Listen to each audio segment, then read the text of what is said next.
De operações, subordinado ao tema Operações Multi-Domínio dos conceitos à atualidade, no âmbito do curso de Estado-Maior Conjunto 2022-2023. Em nome do Excelentíssimo Comandante do Instituto Universitário Militar, Excelentíssimo Tenente-General António Martins Pereira, declara-se aberto o Seminário de Operações do curso de Estado-Maior Conjunto 2022-2023. O Seminário de Operações está contemplado no plano de curso do Estado-Maior Conjunto e está integrado na unidade curricular de enquadramento doutrinário das operações, tendo como objetivo geral analisar, sintetizar e julgar informação e conhecimentos relacionados com o planeamento e execução de operações militares aos níveis estratégico e operacional. O tema selecionado para a edição do corrente ano letivo é Operações Multidomínio dos conceitos à atualidade. Este tema está integrado num projeto mais vasto de investigação do Instituto Universitário Militar e conta com o empenho e entusiasmo da área de ensino de operações, área de ensino de técnicas e tecnologias militares, que procura aprofundar o conhecimento e a compreensão desta temática como contributo para uma possível integração das operações multidomínio nas Forças Armadas Portuguesas. O seminário compreende duas palestras que enquadram doutrinalmente este conceito, proferidas pelas Forças Armadas dos Estados Unidos da América e pelo Allied Command Transformation por parte da Aliança. E também 6 palestras temáticas, onde se explora cada um dos domínios per si e se vislumbra a forma como cada domínio se vê integrado neste conceito. Termina com um painel constituído por entidades e palestrantes nacionais que abrem a porta para se perspectivar a forma como este conceito pode ser interpretado e aplicado entre nós. Vai usar da palavra o Excelentíssimo Tenente-General António Martins Pereira, Excelentíssimo Comandante do Instituto Universitário Militar.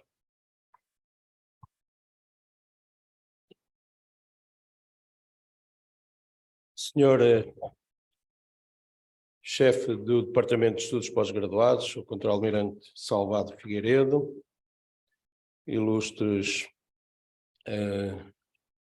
chefes ou coordenadores de áreas de ensino, chefes dos órgãos do Instituto Universitário Militar, chefe do Departamento de Investigação e de IUM, ilustre coordenador da área de operações militares, responsável pela organização deste seminário, diretores de curso, elementos do corpo docente, em especial os pertencentes às operações, mas vejo aqui também de outras áreas, o que me alegra, e sobretudo ao curso de Estado-Maior Conjunto.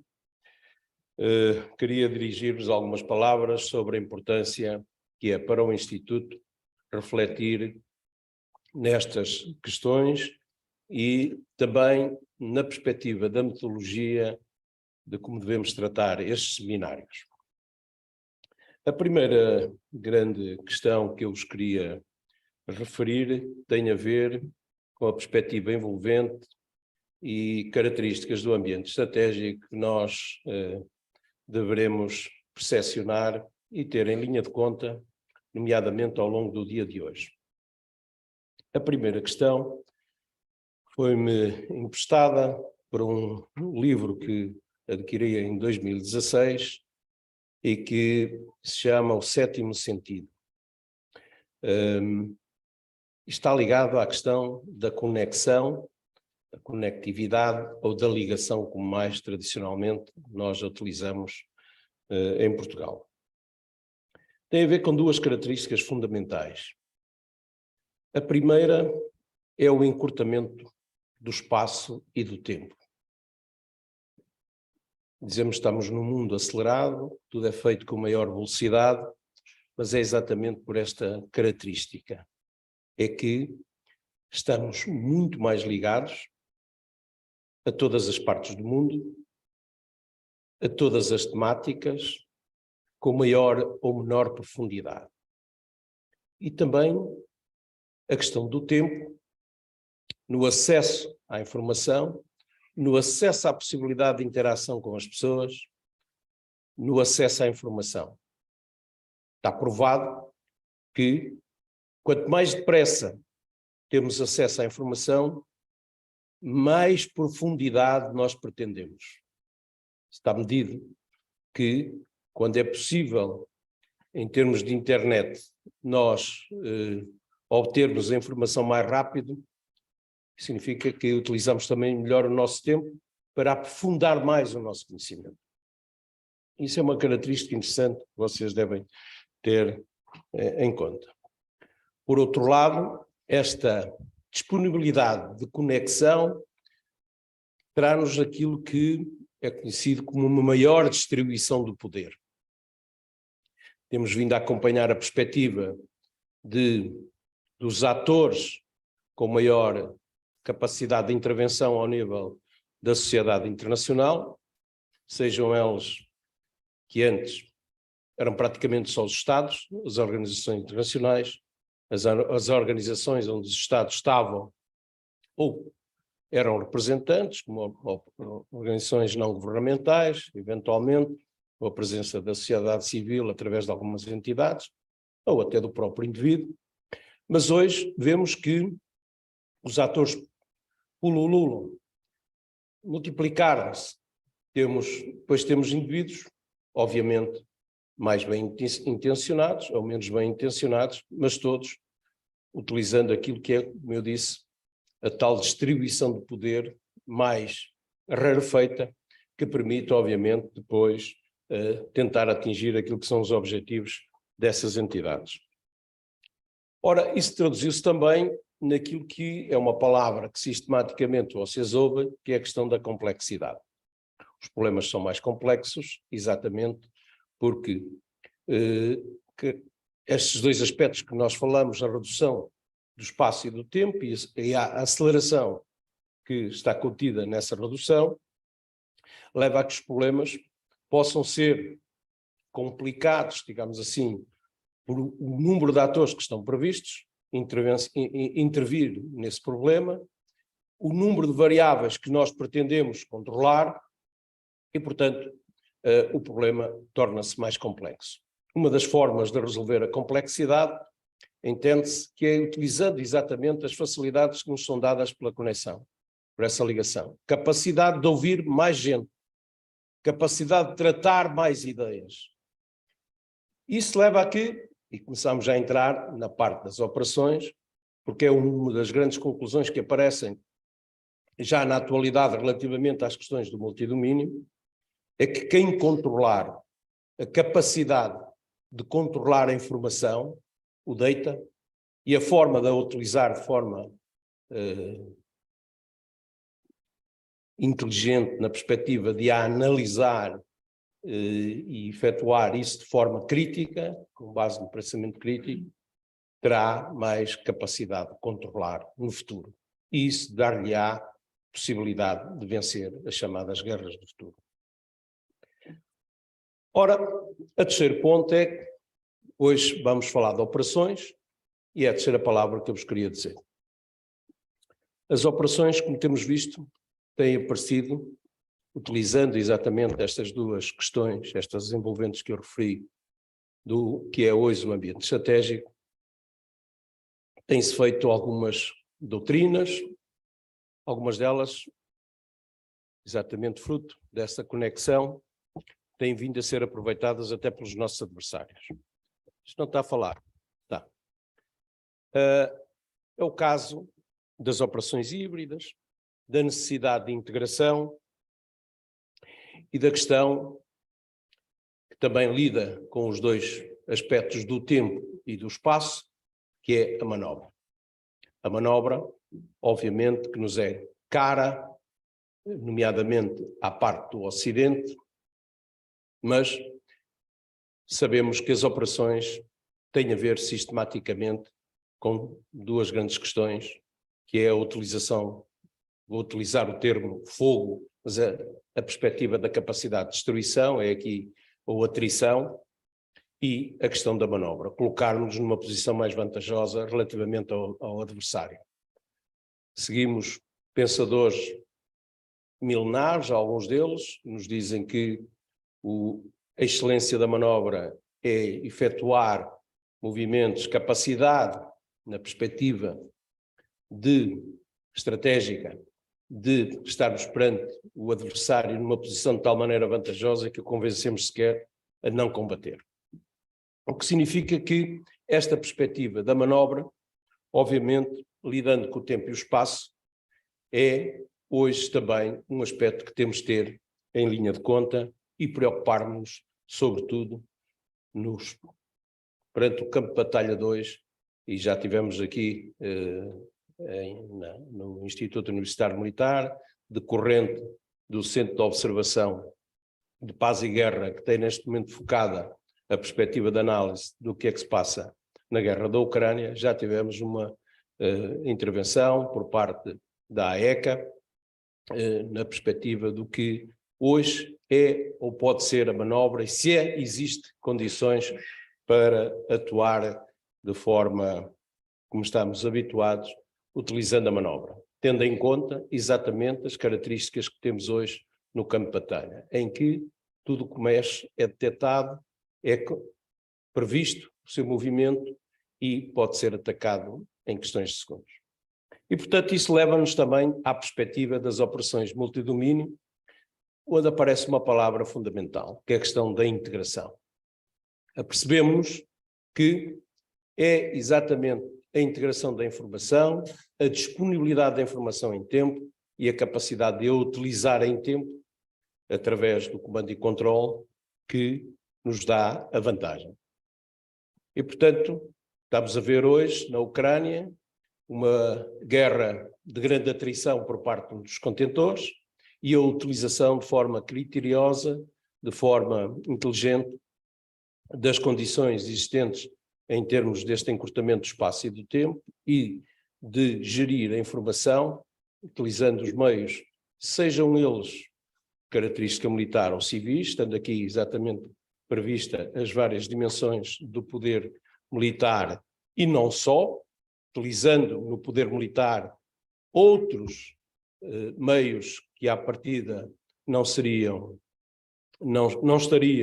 no nosso planeamento estratégico, mas que estão a ser utilizados de forma oportuna e eficaz e que estão cedidos por aquilo que é a sociedade civil, que são empresas, que são os próprios indivíduos que se associam à causa ucraniana. Por último, dizer-vos que a reflexão deve passar por onde é que isto é aplicável, em que tipo de estratégia ela é aplicada.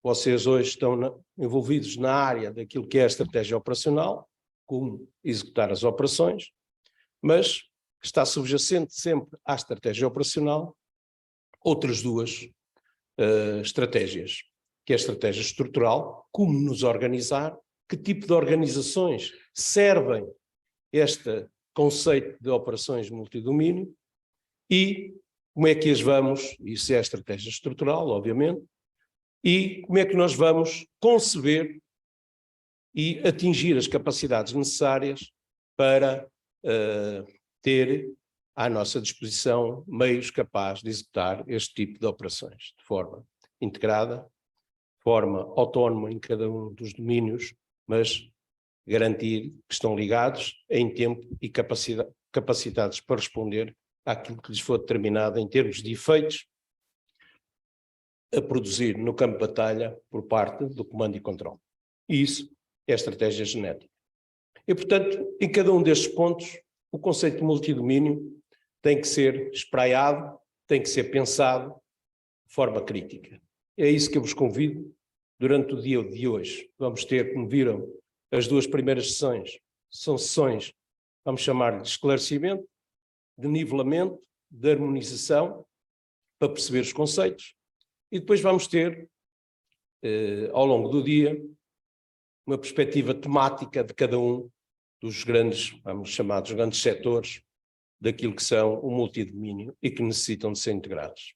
E amanhã teremos um painel com especialistas em Portugal, alguns deles que se dedicaram já a investigar este assunto, e eu falo sempre no termo de continuidade da investigação que deve ser feita no IUM, por isso convido-vos a ler obrigatoriamente um dos livros que temos cá, que foi escrito durante o curso de promoção oficial general, pelo general Lemos Pires, e que trata este assunto. Já é um livro que já tem alguma distância, mas está perfeitamente atual, na perspectiva daquilo que temos hoje em cima da mesa para refletir sobre o que são as operações multi-domínio. Portanto, convido-vos ao longo do dia de hoje e amanhã a ter esse exercício. Como fazer esse exercício? Eu dei ontem orientações para que os entregassem hoje de manhã, e só hoje de manhã, se possível. Não sei se o fizeram ontem à noite, se o fizeram foram vossos amigos, porque é isso que vocês vão estar perante o dia-a-dia que tiverem quando estiverem em Estados-Maiores ou estiverem a comandar. Aparece-vos em cima da mesa uma vinheta para resolver um problema.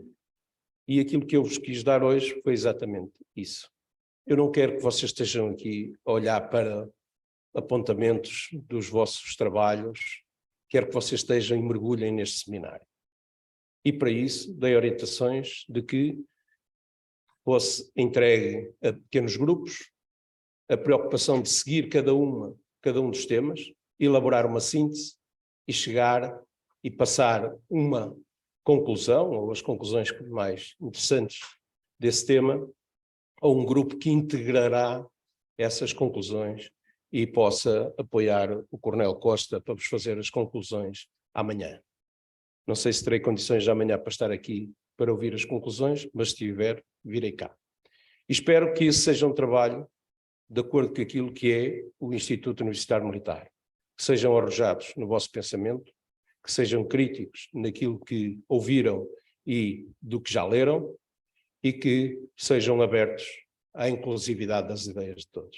É fundamental, porque é dessa maneira que se consegue trabalhar no mundo de hoje.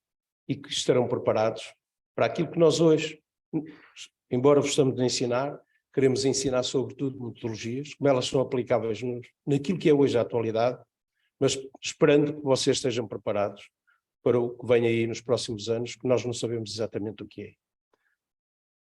Sabemos quais são as tendências, podemos fazer previsibilidade, mas como vocês escrevem quase em todos os vossos trabalhos, estamos num mundo de incerteza e imprevisibilidade.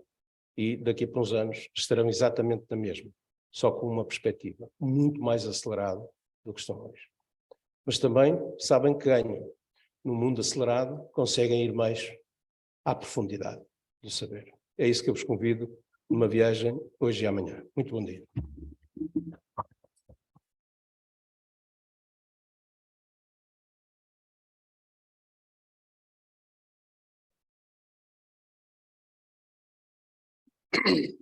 Em nome do excelentíssimo comandante do Instituto Universitário Militar, excelentíssimo tenente-general António Martins Pereira, declara-se terminada a sessão de abertura do Seminário de Operações do curso de Estado-Maior Conjunto 2022-2023. With the scheduled presentations for the first day of the Operation Seminar dedicated to multi-domain operations from concepts to the present.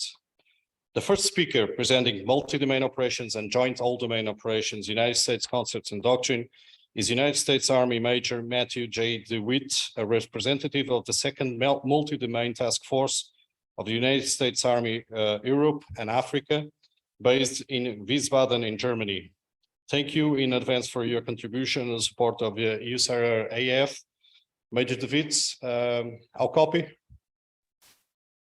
Hey, sir, I'm here. You got me visually and audio?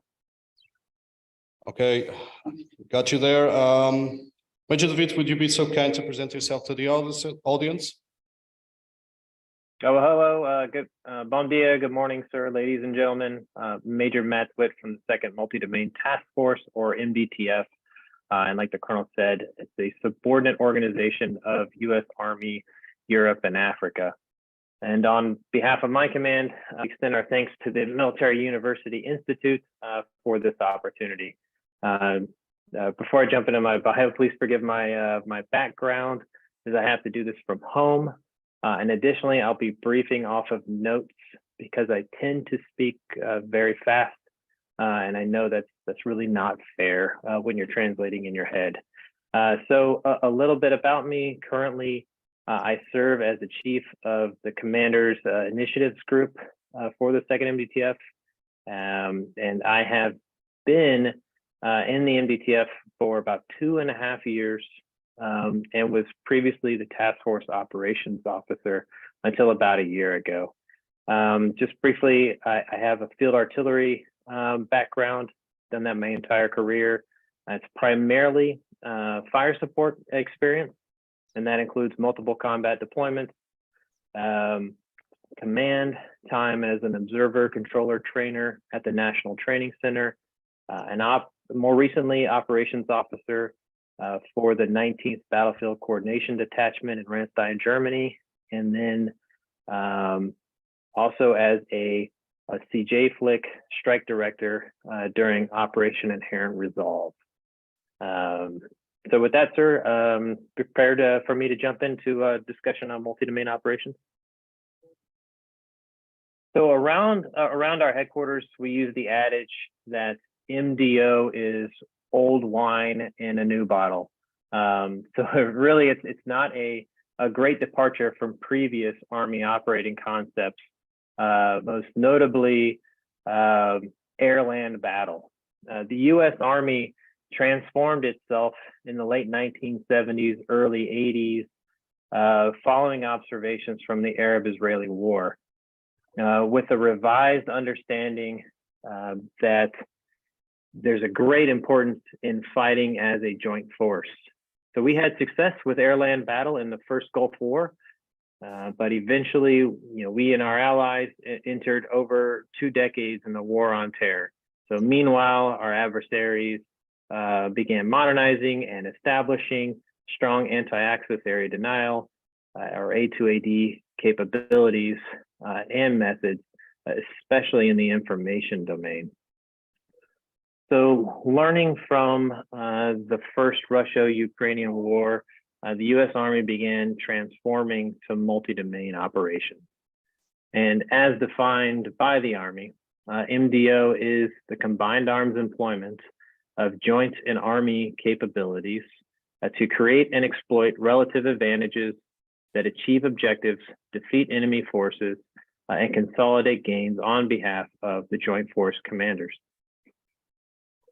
Employing Army and joint capabilities makes use of all available combat power from each domain to accomplish missions at the least cost. Multi-domain operations are the Army's contributions to joint campaigns, spanning the competition continuum or campaigning, and then below the threshold of armed conflict, multi-domain operations are how the Army Army forces accrue advantages and demonstrate readiness for conflict, and simultaneously deter adversaries while assuring allies and partners. During conflict, multi-domain operations are how Army forces close with and destroy the enemy, defeat enemy formations, seize critical terrain, and control populations and resources to deliver sustainable political outcomes. So with that said, it's a lot easier for me to jump into, because of my expertise in with the multi-domain task force. So how does the multi-domain task force fit into multi-domain operations? Not just inherent to the name, right?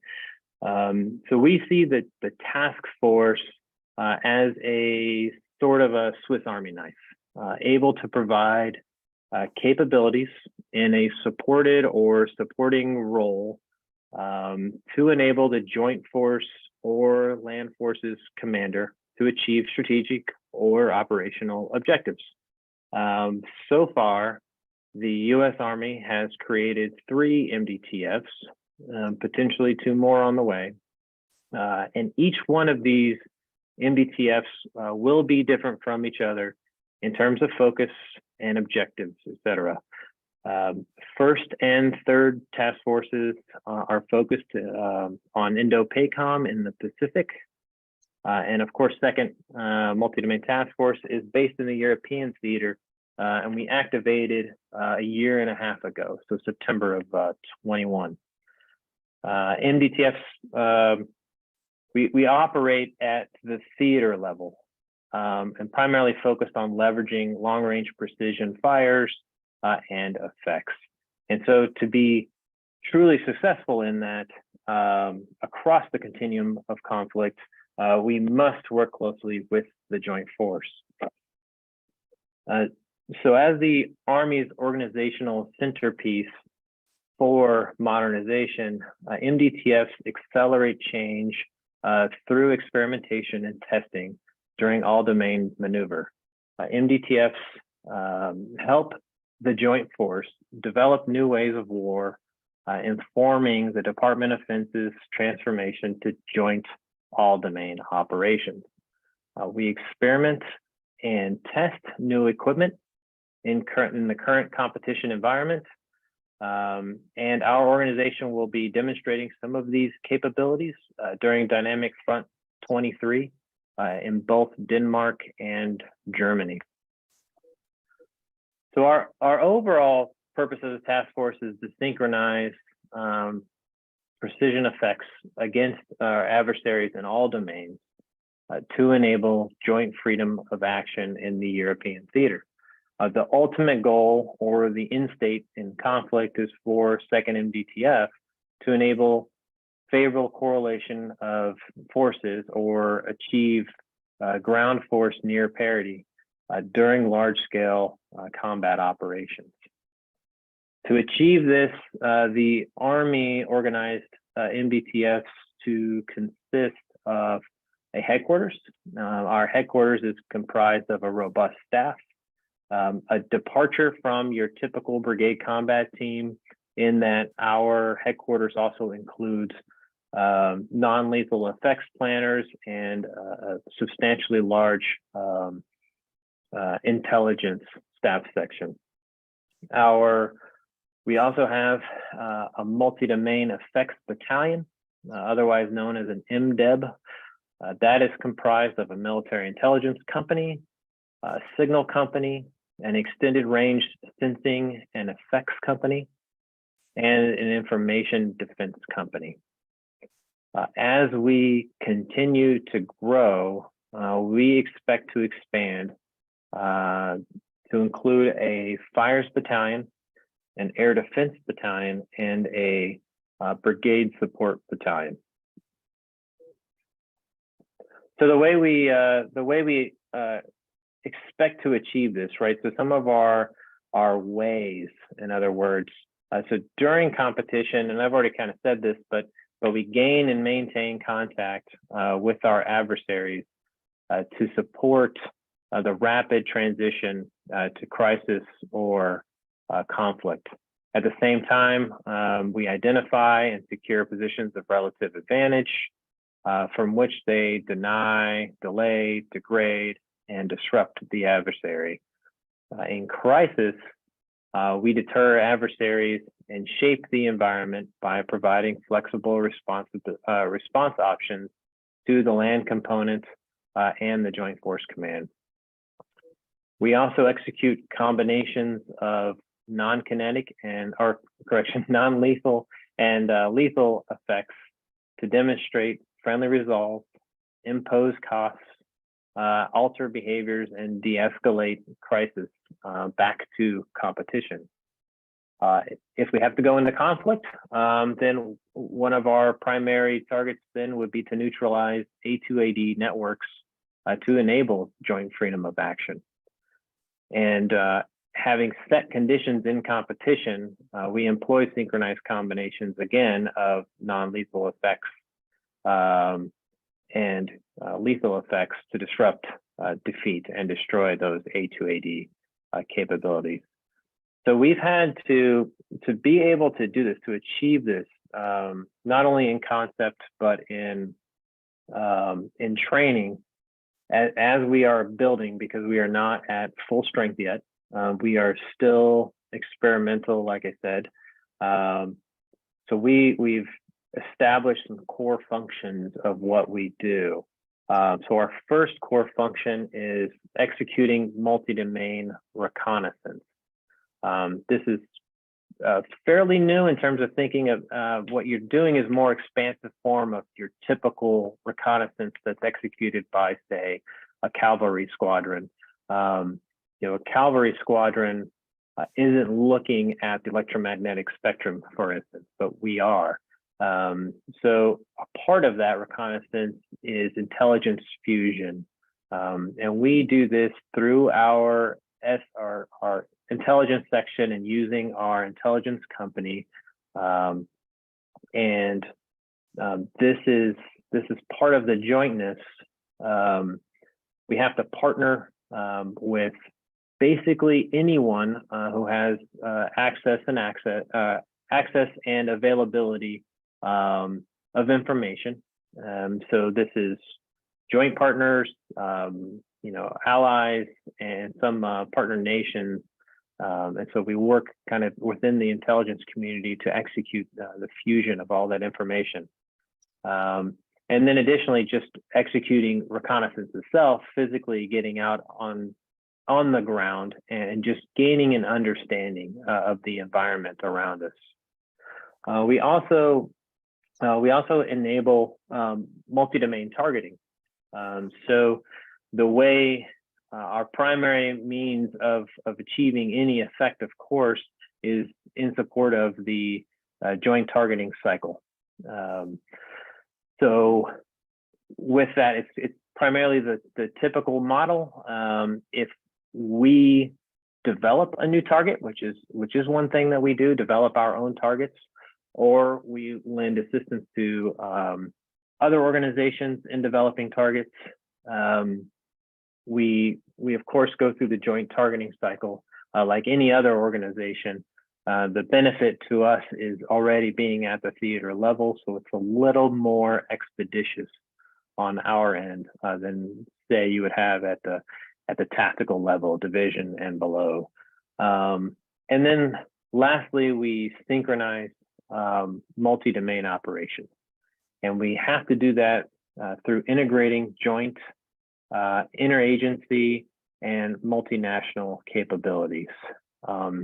And that is a tremendous undertaking that requires a lot of connectivity, a lot of relationship building, to be able to connect not only digital nodes to one another and have systems talking to systems, but also have access to other commanders to understand what they are doing and how we can provide support, or how they can provide support to us.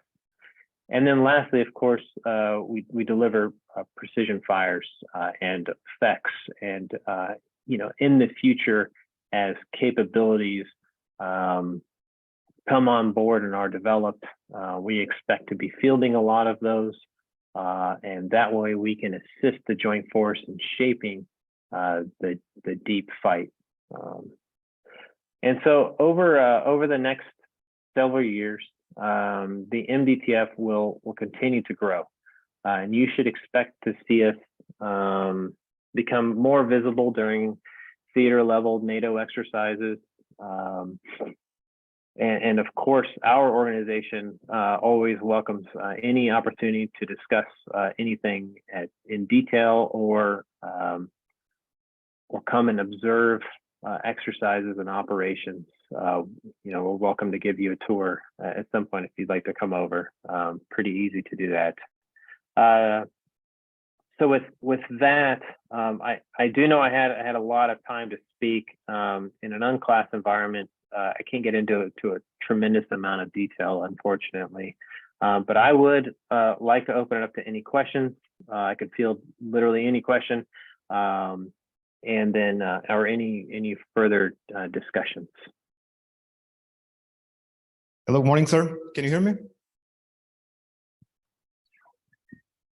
Hello, good morning. Yes, sir. Can you hear me, sir? Yes, sir, I can. Okay. I'm Major Xavier, student from the Joint Staff course. I would like to start to thank you for sharing your knowledge and congratulate you for the very clear way in which you made your presentation. I have two questions, and I will take my opportunity to do a generic one and a technical one. Starting with a technical one, sir. In your point of view, what role does technology play in enabling joint all-domain operations, and what emerging technologies are particularly important in this context? And the second one, the generic one, how can joint all-domain operations facilitate better coordination and cooperations among different branches of the military, of course, and with allied nations? Thank you.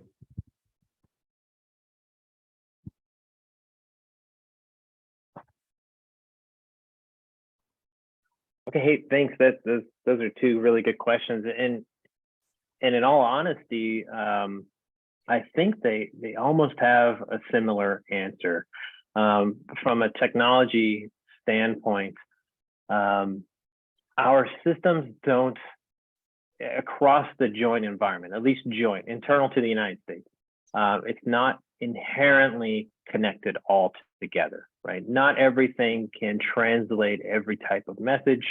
Not everything can communicate directly without some sort of modification to software, for instance. So, and another problem as well, a lot of, especially on the Army side, a lot of what we work with is really for tactical usage.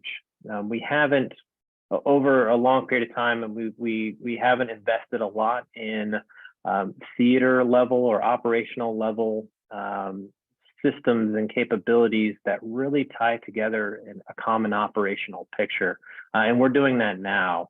As part of the transition to what's called JADC2, or Joint All-Domain Command and Control, that is the Joint Force modernization. The Army's contribution to that is Project Convergence. And I welcome anyone to Google Project Convergence. You'll be able to find it. The lead for that is Army Futures Command.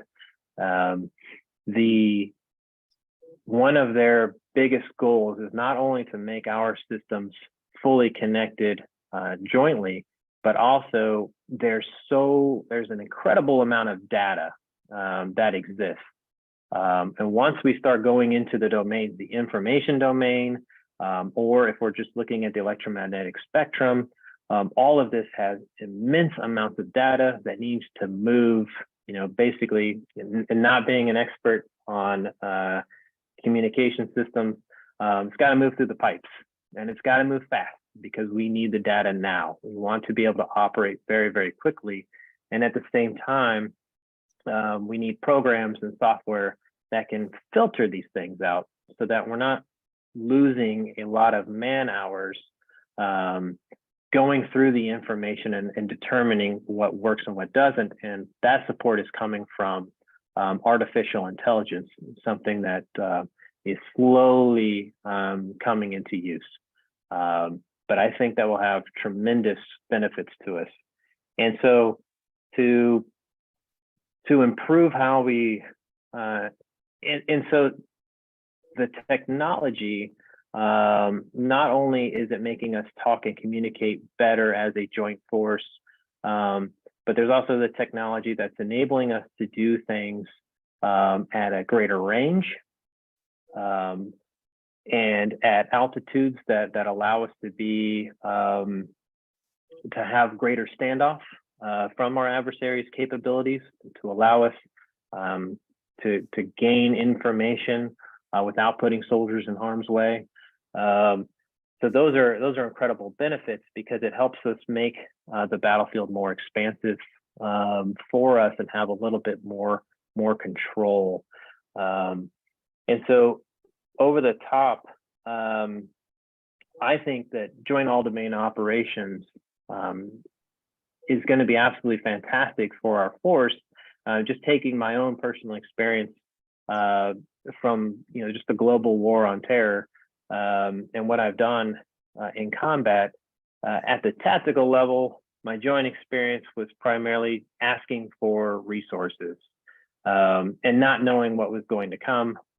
So mainly, asking for close air support and then hoping some close air support would come. If it didn't, okay, whatever, I'll fight my way through it. But now with this, I think we have a better understanding of how we can shape the battlefield before we need to get into that close fight. We now have an ability to lessen an adversary's capability across all domains using everything that the joint force has to lessen his capabilities before we get into ground combat operations, to really expedite the success and the chances to win. So I hope that answers your question just a little bit. Morning, sir. Major Silva, also from the Joint Staff Officer course. Thank you very much for your presentation. I think it was also a very clear and enlightening one. Thank you. My question is regarding the planning process, so operational planning process. And my question is, what is already changing, or what do we need to change, or what are you trying to change to improve that process? Okay, thank you very much. Yeah, absolutely. Another great question. So in terms of what is changing or what needs to be changed in planning, we have to, as we look at what we do for a living as a profession of arms, we have to continue to be as expansive as possible and to learn as much as possible. At no point in my career until now have I needed to know anything about cyber. Have I needed to know anything about space, because I genuinely didn't know what was up there, and I did not know what their contributions to the joint force overall are. So that's really critical. Some other changes to planning, and we're doing this at echelon. We're starting at the theater level, and then we're going to make our way to corps and then division, but we're integrating more specialty officers into the staffs to assist commanders in planning and executing operations across the domains. From a perspective of planning, the military decision-making process is not necessarily changing. However, you should expect probably in the future that there may be changes to how we execute intelligence preparation of the battlefield, or IPB. At the tactical level, not changing tremendously, but at the operational and strategic level, that is certainly changing. You'll hear a term of operational preparation of the environment, or OPE. So that is now looking at, not only are you looking at a map and analyzing the terrain to see where you can maneuver through, but now you're looking at the information environment and looking for avenues to maneuver through there. Same thing with the cyber realm. Where can I go through there in space, et cetera? So it's a little bit of a broader perspective and a whole lot more stuff. And leaning back on technology, that's why the technology is going to be very important for us to help us navigate what is a mountain of data, so that we can provide our commanders with the best possible option. But again, it's really happening at the higher echelons than at the lower echelons. At the tactical level, we're not going to see tremendous change outside of some modernization from technologies for some of the weapon systems, maybe some AI-enabled targeting capability, but at our level and on staffs, the biggest thing that we can do is genuinely understand the environment and develop as good of an understanding as we can, and also prepare ourselves for long planning. Some things take a very, very long time to develop. A typical field artillery target that you're going to strike with lethal means does not take a tremendous amount to develop, but a non-lethal target can. If you're just doing traditional PSYOP messaging, that takes quite a while to develop. But then if you start looking at cyber, and just a general understanding of how cyber works will let you know that it takes a tremendous amount of time to develop a target.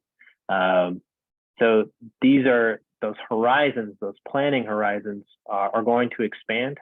And again, you know, we're basically forcing ourselves to develop a reliance on technology to assist us to do this as rapidly as possible.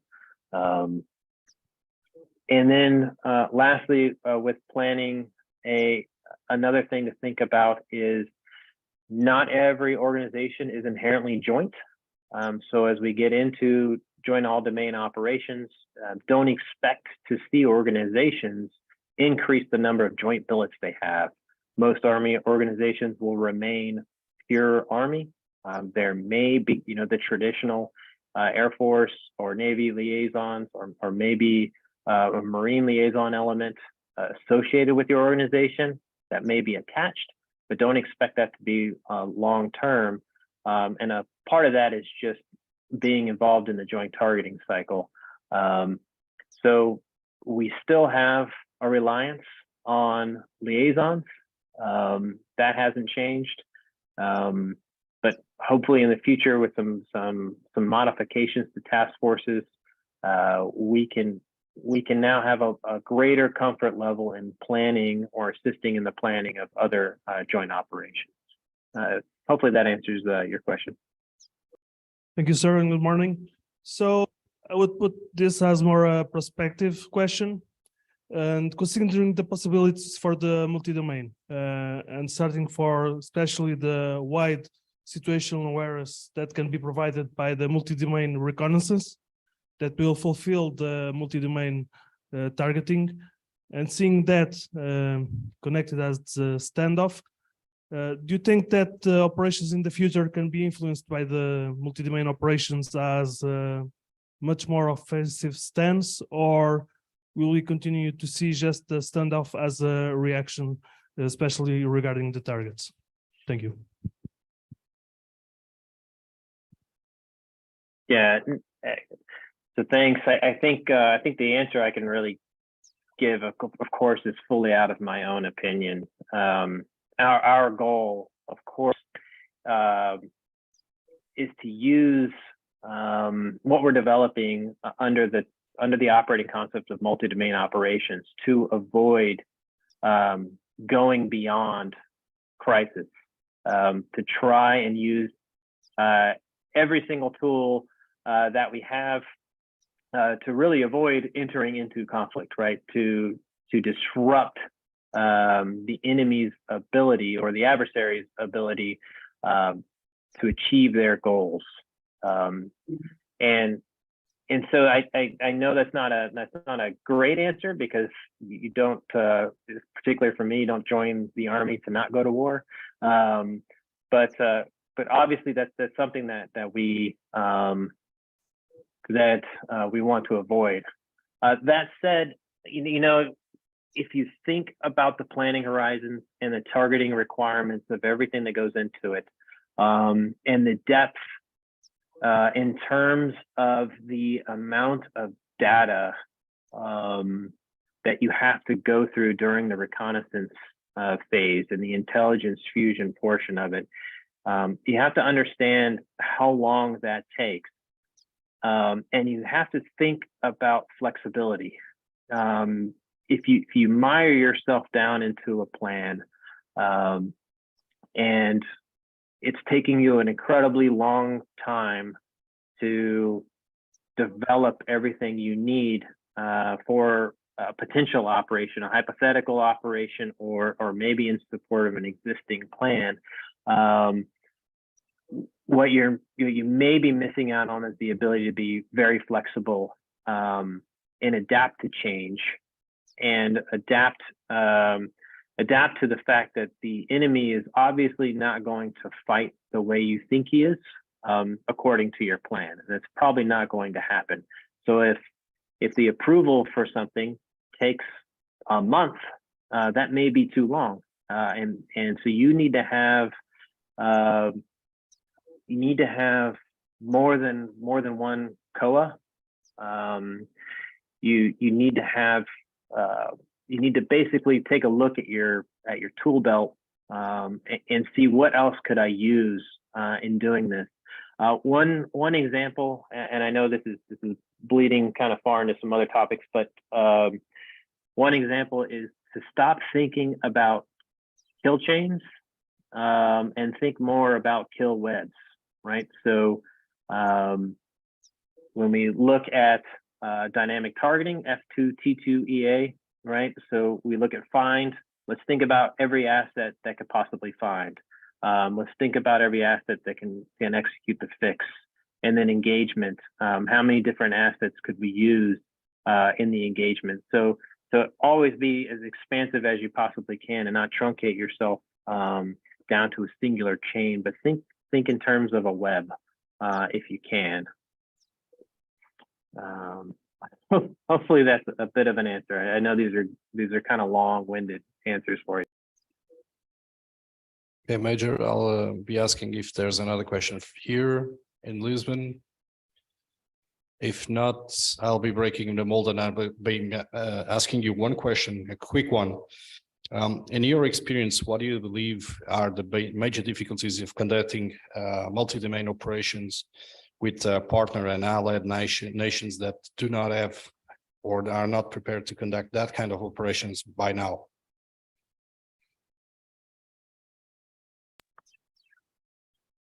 Yes, sir. Thank you. You know, it's always unfortunate that conflict isn't going to happen on our schedule. You know, and so our reaction is it can happen tomorrow, or it could be 20 years from now when we see ourselves as an allied or a coalition force in a fight. And no matter when that happens, sir, the real response is we've got to go to war with what we've got. So what we have to do now is understand what each nation brings to bear and work with each other through a series of symposiums and exercises, and frankly, sprinkle as much creativity as we can over all of those to figure out how can we connect to one another, to overcome those challenges, to be very clear and deliberate when telling our higher echelons what we need to fix to be able to communicate to one another. And then how do we share information over the varying classification levels that exist, because we all have them.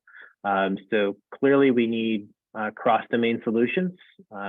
That's something that's being worked.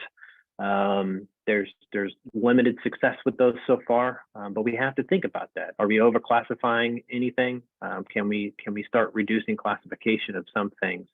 But I think it's most important for us to continue to gain an understanding of what each nation brings to the fight and those capabilities, so our commanders can leverage one another and we can fight together, as opposed to fighting desynchronized, where the only level of synchronization is at the highest headquarters, and the biggest benefit is down at the very, very lowest level. But in the middle, at the brigade, division, and corps level, we're desynchronized, and that would be very unfortunate for us.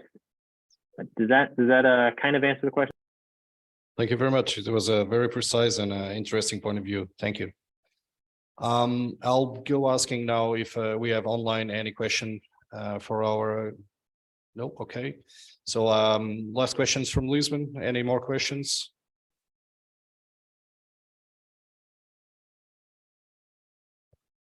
Okay, Major DeWITT, thank you once again for both for your support, but also and mainly for the contents of that you shared with the audience. Thank you for being available in such a short notice. Right now, a short break will be taking place, and I kindly ask all of you to be back here before the next session starts at 11:10. And once again, Major DeWITT, thank you very much for supporting the Operations Seminar here in Lisbon. Thank you.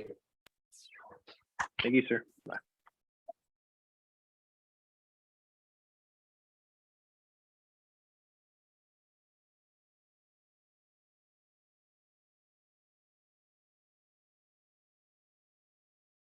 Force, Lieutenant Colonel RAFAEL ICHASO, a member of the Manned Air Combat Air Branch of the Joint Air Power Competence Center from Kalkar, Germany. Lieutenant Colonel Rafael ICHASO Franco has joined the Spanish Air Force in 1993. He was assigned to the 15th fighter wing from 1998 to 2005 and 2007 to 2009. And in between was an instructor pilot in the Fighter Weapons School, 23rd Wing. In 2009, he was assigned as flying instructor at the Air Force Academy. From 2013 to 2016, he served in NATO Headquarters Aircom, Ramstein, Germany. Evaluations Division as Flying Forces Project Officer and Evaluator. He attended the Armed Forces Joint Staff Course in 2017. Before his assignment to the JAPCC, he served in the Spanish Air Combat Command. He has more than 2,700 hours flown in C-101, F-5, and EF-18 aircrafts. Thank you in advance for your contribution and the availability of JAPCC. Sir, the floor is now yours. Good morning. Bom dia. Do you receive me? Good morning, sir. Good morning. Do you receive me? Yes, we are eager to hear it. The students are Okay. already in the room. Okay, thank you very much. I'm sharing the slides, right? Okay. Okay, thank you very much. So, bon dia, good morning, sirs, ladies, gentlemen. First of all, I would like to thank you for your kind introduction. And well, the goal of this briefing is to share the JAPCC position on MDO. Therefore, I would like to thank the Instituto Universitario Militar for inviting the JAPCC to this seminar, because one of the main takes away of this presentation is that MDO is the future of NATO operations, and therefore we must start educating and training our personnel from the lowest ranks involved in operations till the highest ranks, and obviously including our future leaders, which are now seated in the auditorium. So thank you very much again. If you experience any problem with the image, with the sound, just let me know ASAP and I will try to fix it. We are thinking about the MDO, and sometimes we have problems to run just a simple VTC.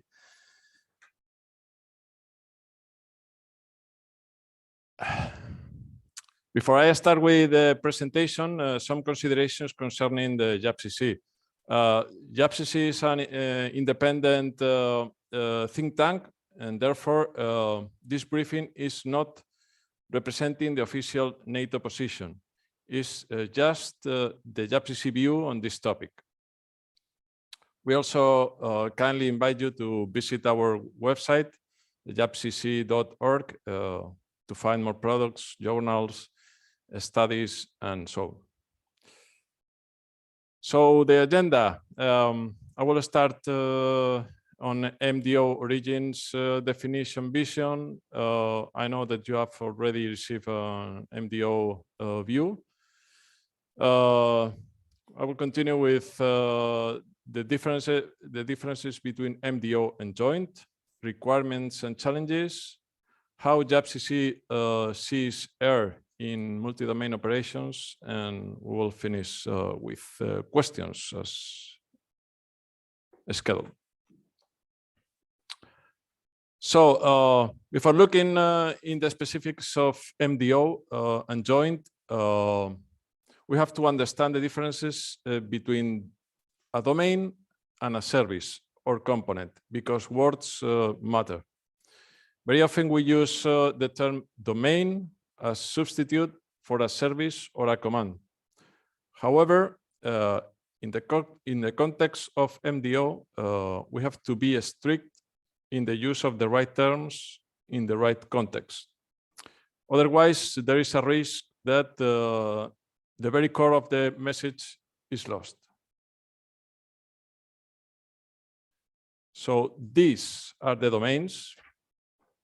Services or components are often implicitly associated with the appropriate domain, as they are traditionally the main actor in a specific domain and maneuvers mainly in that related domain.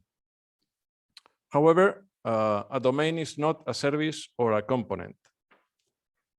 For this, JAPCC is using the definition of Professor Jeffrey Riley of US Air Force Academy, which is critical macro maneuver space whose access or control is vital to the freedom of action and superiority required by the mission.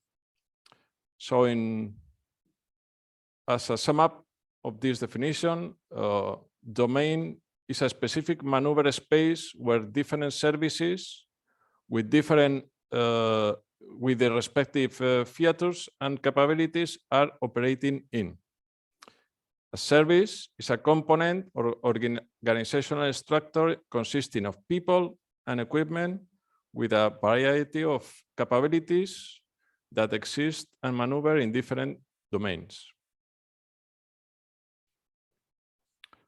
So, continue with the agenda. Rather than starting with what MDO is, to avoid the general misunderstandings and wrong assumptions about MDO, it is easier to start explaining what MDO is not. So MDO is not the panacea. It will not solve all our problems. MDO is just a way to deal with the future challenges, but not the only way. MDO is a concept to get into the decision loop of the opponent. Technology facilitates and improves the processes to get there. So the technology is just an enabler. It is complex and requires time to develop. The development challenges concerning MDO are huge. Doctrine, technology, personnel, innovation, changing processes. So do not expect the complete solution by tomorrow. Appearances of MDO will be different at different levels of the organization. In the first phase of the implementation of MDO, the focus will be on a strategic and operational level. MDO on the tactical level requires the availability of a solid IT infrastructure.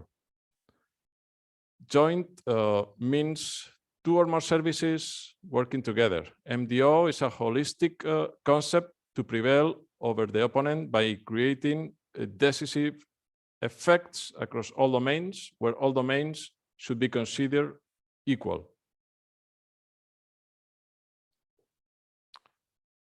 MDO is considered the solution to cope with the challenges of the future battle space. But what is exactly the problem that MDO tries to fix?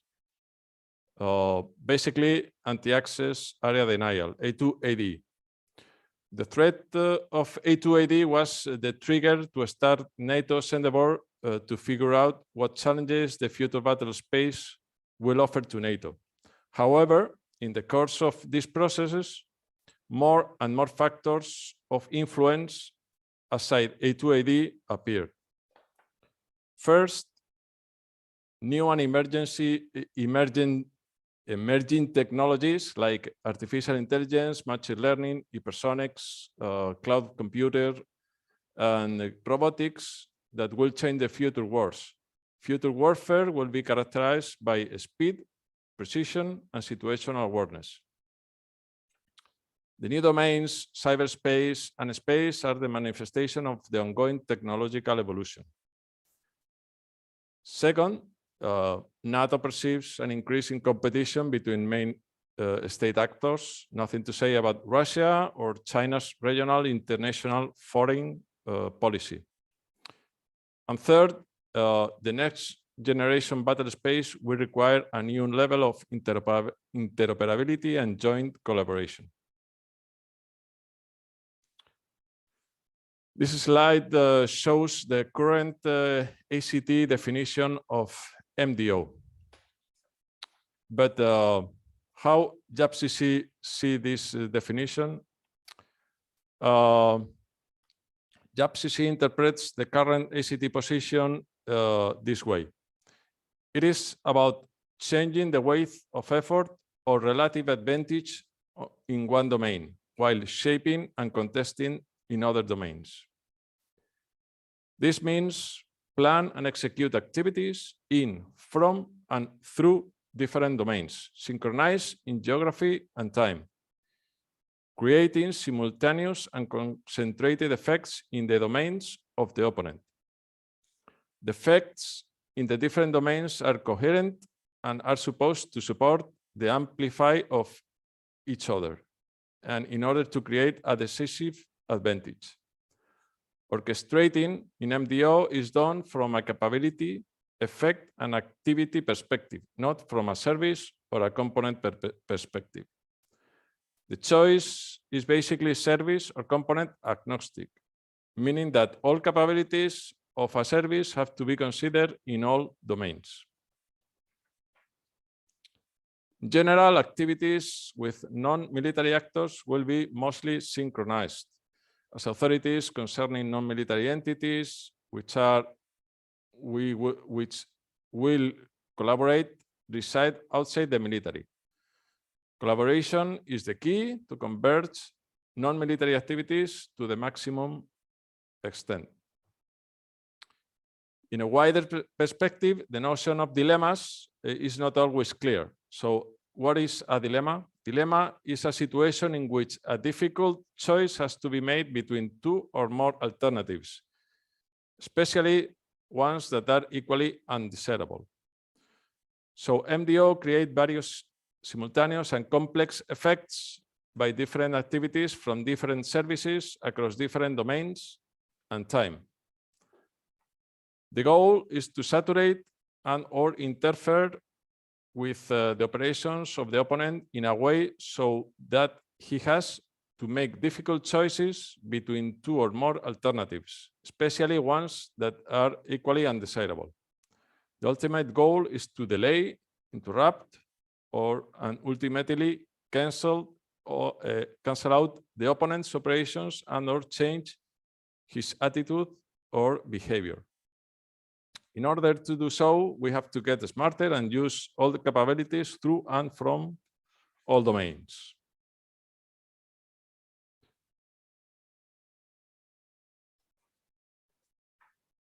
This is another way to visualize the MDO concept. In NATO, MDO is focusing on the military, not other domains, just the military. The military will consult with and collaborate with non-military actors in order to synchronize activities towards common effects. Orchestration of activities is considered an inner military activity. However, the military does not always have the authority over non-military capabilities. Therefore, extensive consultant collaboration with non-military actors is required to coordinate a synchronize of activities to converge effects across domains and geography. The effects in the three dimensions will be generated by activities through, from, and in different domains. Effects are meant to change behavior or a status in the virtual, the cognitive, and the physical dimension. However, the decisive effects are generated in the cognitive dimension to change the behavior of the opponent. Stop fighting is the message. So as a summary, maximum synchronization and coordination of activities across all domains. So think beyond of your service. MDO versus joint, the difference. So what's the difference between both? MDO goes much further than joint. Joint is pointing at the cooperation of two or more services. Joint is geography, service, and component oriented. In joint, we mostly ask the question, what can be done by a certain service or component in the appropriate domain. In MDO, MDO is pointing at the cooperation of all services in all domains. MDO is capability, not service component oriented. In MDO, the question is, what can be done in, through, from, or across the different domains by the capabilities of the different services to create these simultaneous and coherent effects across the adversary's domains? With this question, the capabilities of each service are automatically placed in the context of multiple domains. This question, it multiplies the number of combination of valuable alternatives as it automatically considers the benefit of all capabilities of all services across all domains. Doing so, it creates more challenges to the opponent. This new way of thinking, planning and executing offers the possibility to make better choices to find the best capability or combination of them to create a specific effect or combination of effects. As a summary, stop thinking and acting as separate services components. Start thinking and act as one service component, operating across all domains, including the new domains. One example to clarify this part. For example, we receive one task, which is take out or eliminate an airfield. For me, as an aviator, I would think about a big Comeo with multiple fighter jets, bombers, jammers to bomb or attack the airfield. But if I stop thinking as only aviator and as an MDO officer, I can think about a cyber attack at the same time in the infrastructure of the airfield, for example, the electrical supply by malware, air control services, radars, and so on. Or maybe, are there other targets in the vicinity to attack as well, as barracks, logistic areas, C2 hubs? Can we also eliminate opponent capabilities in space? For example, satellite communications, GPS? Can we inform the people around the airfield on what and why things are happening? Social media, for example. What can the Navy do if they can do something? Do they have the capabilities to do the job? Stand-up weapons, artillery. The same applies for Army. Do they have HIMARS or ATACMS in the area? What about special operations forces? Are there in the nearby? Then think in all these options, synchronize and concentrate it. It is something that it is difficult to cope with. So which are the requirements and challenges? The requirements to be added are, in order to realize MDO, the requirements have to be defined, accepted, and controlled. Some of the most critical requirements are MDO. The MDO concept increases the number of options and the stakeholders, but the scope of the current planning pushes flexibility and agility to its limits and stretches the geographic area to a level which is not seen before. This requires a complex doctrine to make MDO controllable. Everyone involved in MDO must have a clear understanding of what is expected, when, where, and now, and how. MDO requires the right authority at the right time and place. In order to create conclusive effects, we have to understand what capabilities can create what effects in what domains. Holistic application of MDO requires shared SA by integrating sensing, sense-making, decision-making, simulation, and distribution. This technology is not available yet. Big data, combat clouds, artificial intelligence, quantum computing, and machine learning are under development. However, will they be in time for the big steps? It's a question mark. The complexity is huge. Therefore, a rigid process has to be put in place to ensure solid synchronization and coordination of all related efforts. Finally, do not forget the operator. He or she are the ones bringing MDO to life, using the technology and executing operations in the way they are planned. I have no doubt that many of you now are thinking that maybe it's too big, too complex, and not realistic. But big challenges must be overcome gradually. Doing so, in time, NATO will have a force which is up to any challenge in the future.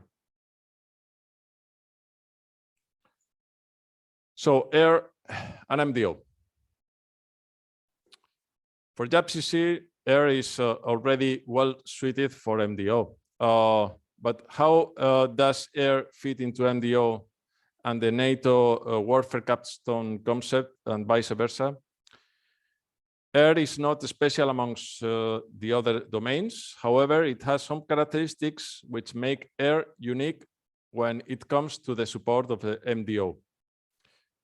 This slide shows some attributes of air, and I will give you only some examples and what these attributes mean for MDO. Speed and agility. Aircraft are fast. Movements are not limited to a solid infrastructure. We can retask in the air, or there are some other concepts as edge combat employment, which are under development.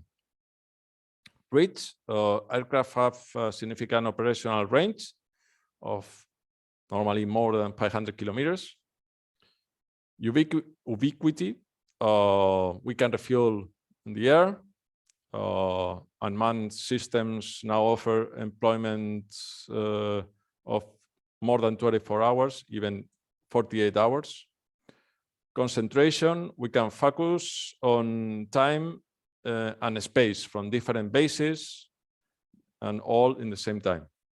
In a sense, air is acting and affecting across all domains and geography with the ability to act quick and concentrate effects, even persistent. Air assets are ideal toolset to act as a key player in an MDO environment.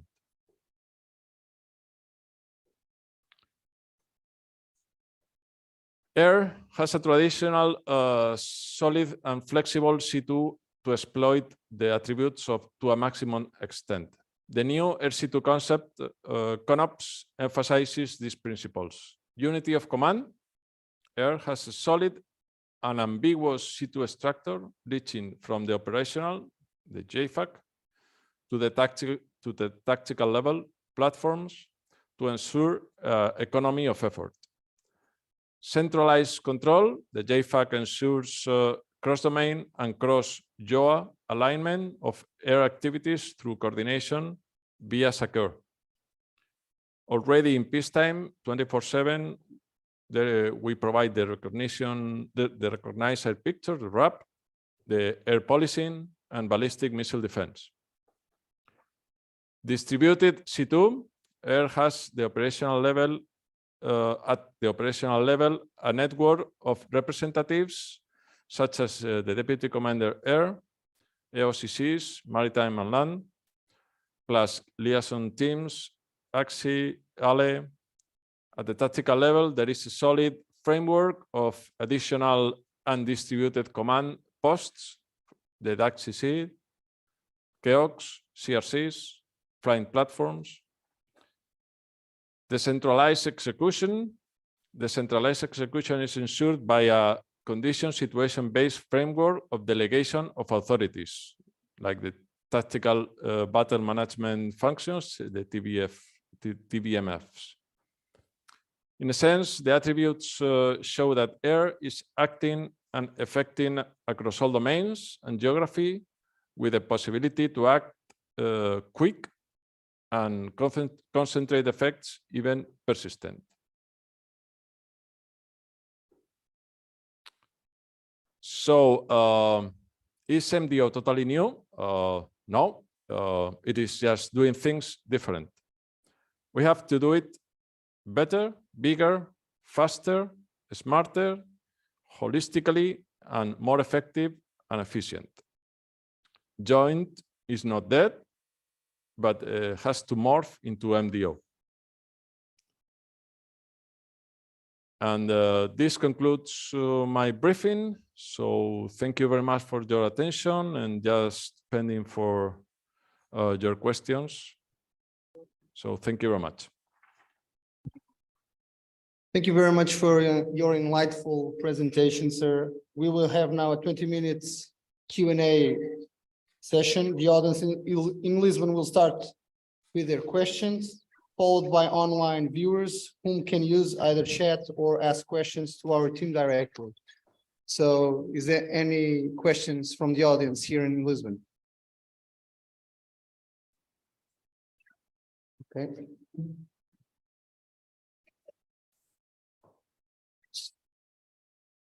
Hello, sir. Good morning. Major Xavier, student from the Joint Staff course.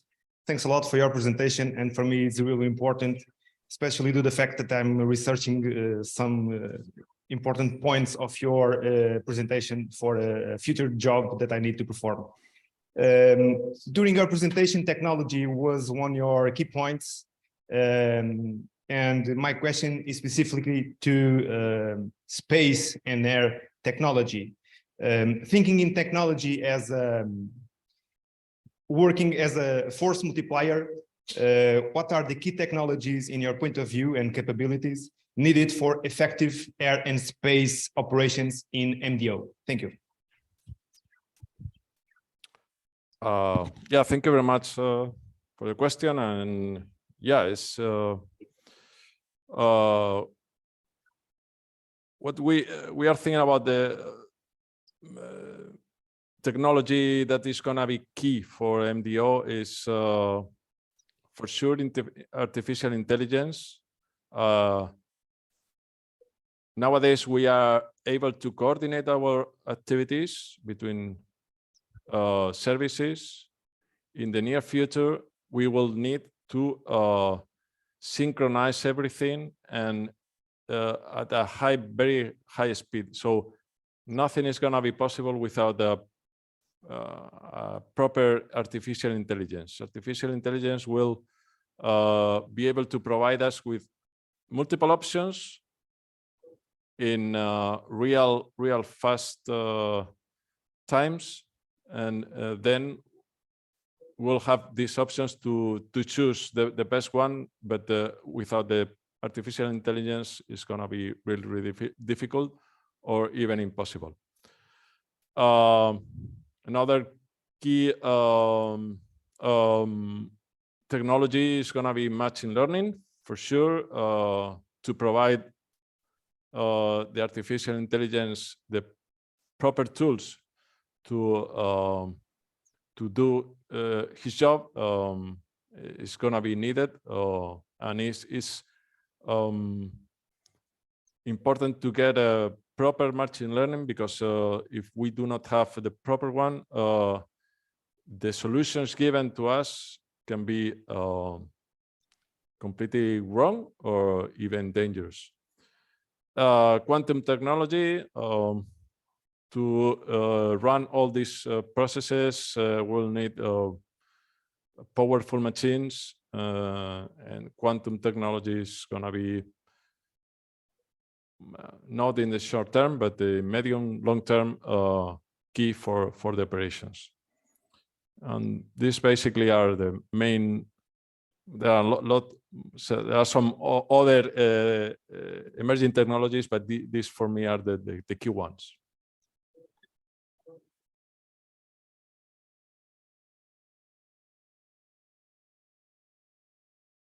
Any other questions, please? Morning, sir. This is Commander Arthur Silva from Brazilian Navy, and also students from the Joint Staff course. So first of all, thank you for your presentation and for sharing your knowledge and experience with us. So I'd like to know your point of view about the spread of those concepts and and technologies. So the question is, in your opinion, what future challenges for MDO can arise with the increasing accessibility of air and space domain worldwide? Thank you very much. Yeah, thank you very much to your question. The future challenges, mainly there is gonna be a huge congestion in air and space. For space, there is already a problem with so much satellites on orbit. Some countries are already following these satellites to deconflict our operations and check, see when there are conflicts or how to solve it. But also in lower levels in aviation, civil aviation is increasing at very, very high rates, and this is going to be a big problem for operations in case of any. As I said, the speed required for the operations is going to be key. So as we said before, future technologies or emergent technologies are going to be key to have them in our side, but also to cope with them in the opposite side, with the opponent side. And yeah, for me, it's the main challenges that we will gonna have.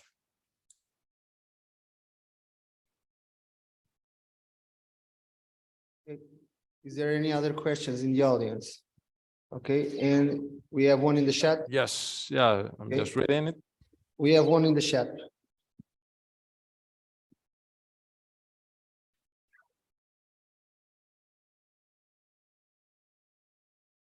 Yeah, thank you very much. Cyberspace is in multi-domain operation is going to be one of the key elements. As I said, we cannot run operations without a proper cyberspace tool or service, let's say. Nowadays, everything is connected. This is one thing that we can use in our advantage, but also is a problem because we will have our dependencies also on cyberspace. So cyberspace is really, really important for the future, as we're seeing in these days. Electromagnetic interference.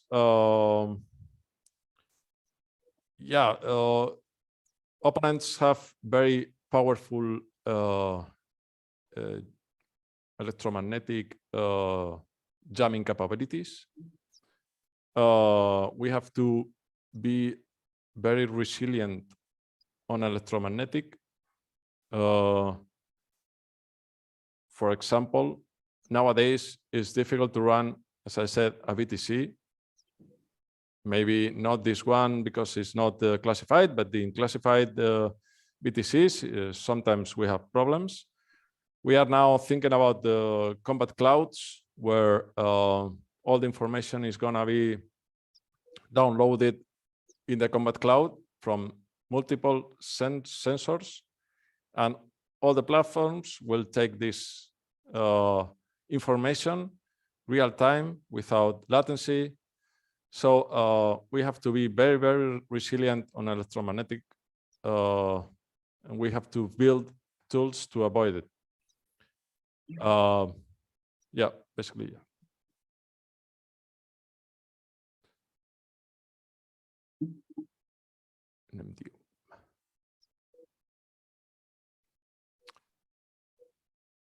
Yeah, there's another question in Yeah. Yeah. No other questions? One more. We have Sim, one more. eu tenho. I have a question. This is Major Brian Butler from the U.S. Air Force, currently working at the Air Command Staff College in Rio de Janeiro, Brazil, as an instructor. My background is in multi-domain ops, and one of the things that we've been looking at and working on from a DoD perspective is, as you mentioned, the combat cloud, or a data fabric that allows us to do a joint data layer. When you speak about the combat cloud and this joint data layer or data fabric, what is the JAPCC and NATO, how are they looking to approach the problem of interoperability amongst not only their forces, but also across the international issues as well? Yeah, thank you very much. Yeah, that's one of the most important problems that we face or we will face in the future is interoperability. First of all, is we see the problem of information sharing between the nations. We need to solve it. Nations should involved in operations should have the same information to be able to cope with the operations. And interoperability is also the following problem, because we have many platforms from different nations, different requirements, and interoperability is going to be a key thing that we have to solve for the future. Standard requirements for all the platforms should be applied. Interoperable equipment, ways to operate from different bases, different countries without any problem, without any interference.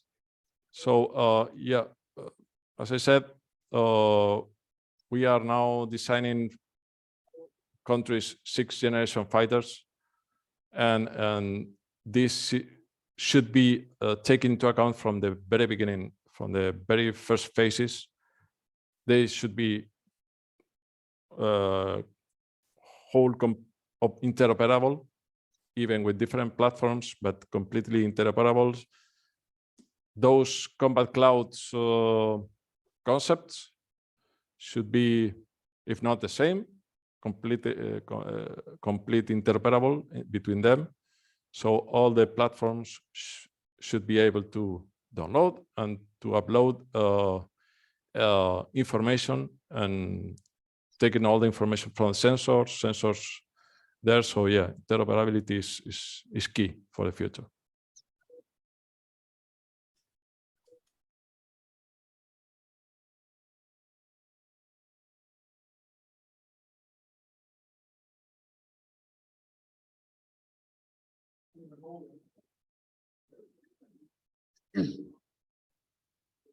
We will be resuming our seminar, having with us Bulgarian Army Colonel BOZHIDAR BOYKOV, presenting a special operations perspective on multi-domain operations.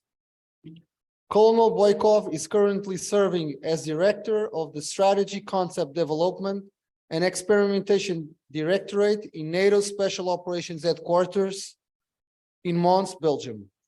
Colonel BOZHIDAR BOYKOV has 3 master's degrees, one in international security, non-conventional warfare and counterterrorism, another in organization and management of the operational and tactical formations of the land forces, and the one provided by the military university. He has plenty of experience in special operations forces, and more recently between 2019 and 2022 as Chief of Staff in the Joint Special Operations Command, and since 2022 in the current job. He has 2 combat tours, one between 2003 and 2004 as a commander of the SOF platoon in Iraq, and another one between 2011 and 2012 as commander of SOF company in Kabul, Afghanistan. He is qualified with the Special Operations Forces course in Lamego, Portugal. Sir, our audience is eager to listen NSHQ contribution regarding multi-domain operations. Thank you in advance for your contribution and the availability of NSHQ. The word is yours, sir. Thank you very much. Thank you very much for the invitation and the opportunity to present the soft perspective on the MDO. To start with that, for us, this is just the beginning. And what I'm going to present is our very initial concept on the topic. In this initial concept, everything what I'm going to talk about is based on our current capability. I'm sorry, sir. Could you please increase your computer sound, please? Okay. This is the maximum that I can. Perfect. Thank you very much. Should I start again? Yes, that's perfect. Can you hear me now? Okay. Yes.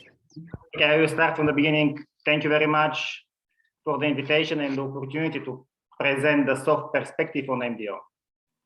To start with that, for us, this is just the beginning, and what I'm going to present is our very initial concept on the topic. In this initial concept, everything what I'm going to talk about is based on our current capabilities. And our next step will be to reach the rest of the domains and ask what they think that they will be able to deliver to the fight in next 10, 15 years. What we as SOF can use and what they need us to support them. In other words, our next step is to start thinking about the future.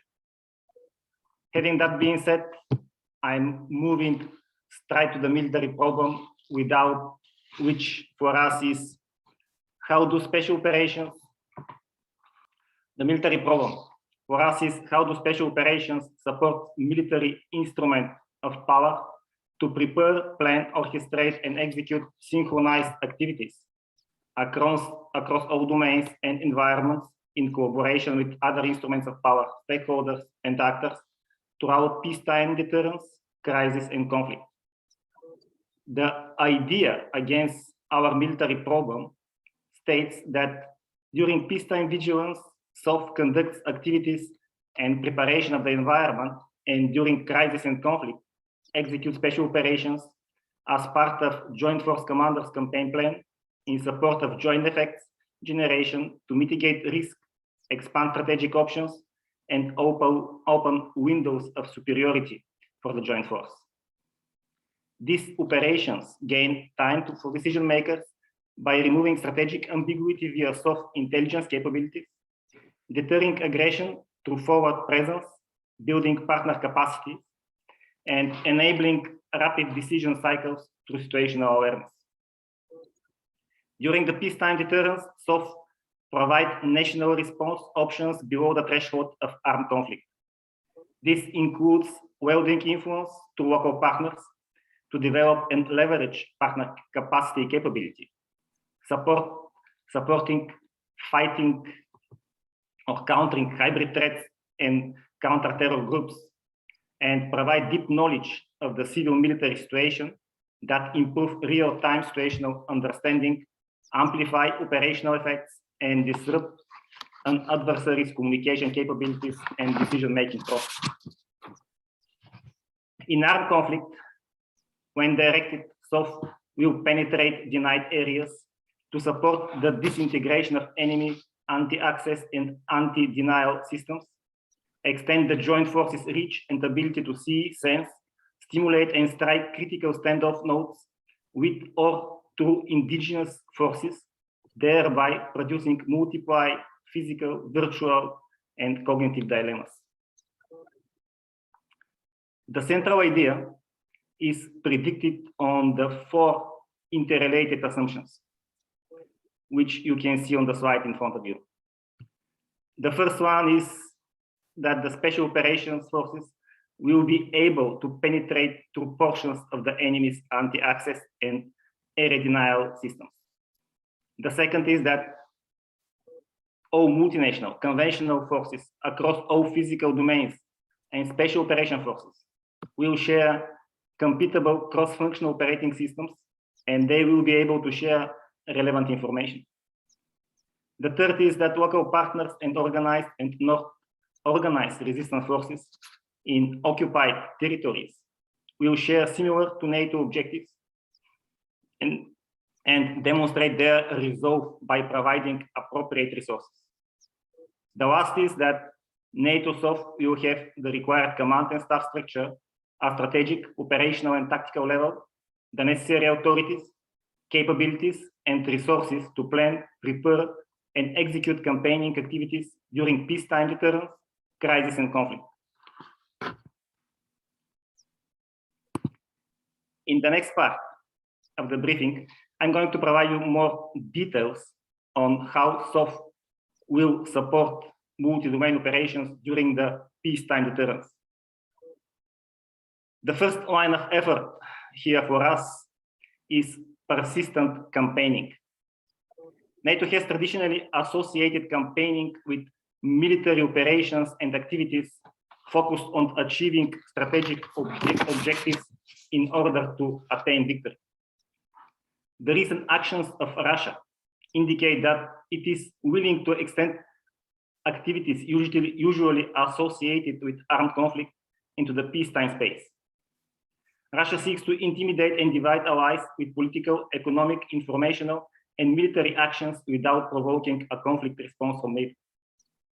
At the same time, terror groups, using the moment when NATO is focused on Russia, are acting to identify security weaknesses and ungoverned spaces to achieve advantage over local, national, regional, and international structures in order to intimidate local decision-making, deny military response options, and threaten allied nations. Therefore, the NATO must recognize that traditional theories of campaigning must expand in the peacetime space in order to gain advantage and achieve its strategic objectives. Special operation forces support NATO plans in peacetime to prevent the escalation to armed conflict or rescale an existing conflict. Gains in peacetime typically take the form of modification behavior rather than control of territory.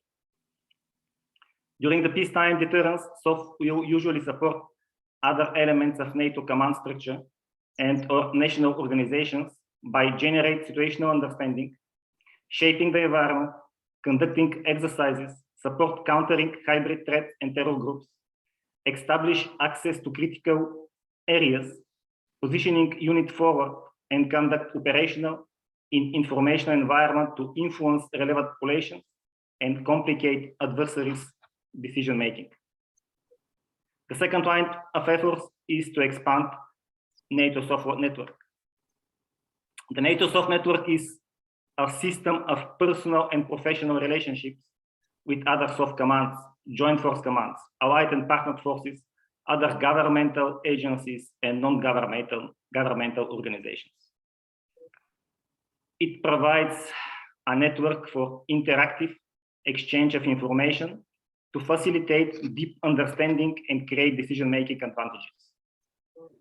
The global SOF network provides enhanced capabilities and flexible options for the joint force in multi-domain operations. In peacetime, the network provides the necessary access and placement required by special operations in order to provide decision makers with situational awareness, mechanisms that enable effective crisis response options, and ability to strike adversaries' critical capabilities in areas where either physical or domain access is denied. Next line of effort is about creating a favorable environment. Shaping the environment in favor of NATO increases the available options for the SACEUR and its partners while simultaneously reducing these tools of our adversaries.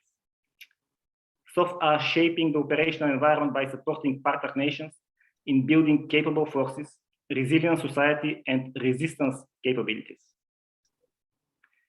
Building capable allied partner forces, strengthen the national military capability, increase the will to resist adversary coercion, and provide a security environment where other instruments of power can effectively operate. For instance, special operations in support of countering hybrid threats enable host nation institutions to identify, reject, and counter adversary misinformation, disinformation, and propaganda. Additionally, NATO SOF or national SOF, upon request, is able to support nations building nationally authorized resistance capability through military assistance and specialized mobile teams. To increase partners and allied capabilities is our next line of effort. Through overt activities such as bilateral and multinational training events, senior leaders' persistent engagement, exercises, exchanging tactics, techniques, and procedures, professional development, symposiums, and conferences, self-develop allies and partners which are able to prevail against adversary threats and maintains cohesive network that condition the environment against sudden shocks. SOF conduct a range of partner-based activities such as education, specialized training, and multinational exercises. Increasing the impact of these activities will provide additional pressure against adversary attempt to expand its options, to intimidate and divide allies without provoking a conflict response from NATO. Developing resilient and resistance partners enable NATO SOF elements to converge physical, virtual, and cognitive effects from around the world across multiple domains in support of joint force. The last line of efforts on the slide is about deep area preparation. In peacetime, allied and partner national SOF operate across the globe to prepare the deep areas through sensing, influencing, develop human network, and building partner capacity. NSHQ or SOFCOM, which is the new name which are trying to brand ourselves, generate deep cross-domain understanding, synchronize and coordinate national efforts throughout secure area responsibility. This enables SOF to set conditions and pre-establish mechanisms and network with all domains prior to armed conflict. The work that must occur during peacetime deterrence is critical to prevail in conflict and deter or compel adversary behavior. When deterrence fails, SOF will be ready to support domains during crisis and conflict. In crisis, the strategic aim of NATO will be to prevent transition into conflict by countering adversaries' perceived military and non-military advantages. When crisis transit into conflict, aligned forces will seek to disable key elements of adversaries' defense, employing multi-domain forces, fires, and effects. By using its unique culture, training, network, and organization, SOF will be able to converge effects from space, cyberspace, fires, intelligence, and information capabilities deep in otherwise denied areas.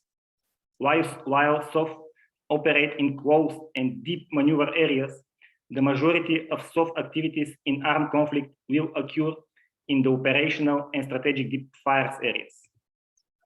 SOF objectives in deep fire areas are to sense deep in denied areas, produce effects in the close and deep maneuver areas, create dilemmas, and as a result, to reduce pressure on conventional forces. Our first line of effort here is to enable multi-domain operations through SOF command and control. The SOF CTU headquarters converge special operations across domains, integrating SOF capabilities with military and non-military instruments of power.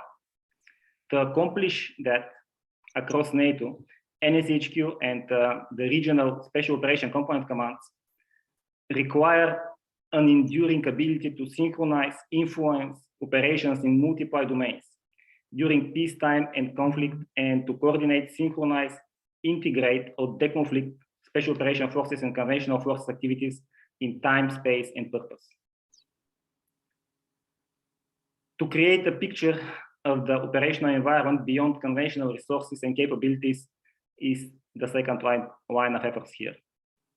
So retain the capability to see and sense deep, unilaterally or in coordination with our partners.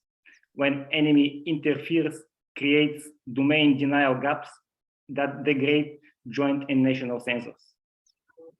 Deep and denied area sensing involves human intelligence to local population, special reconnaissance, surveillance, counterintelligence, airborne, space, maritime, and ground-based sensors, semi-autonomous and autonomous platforms, geospatial intelligence, tagging, tracking, and locating intelligence, and weather sensing.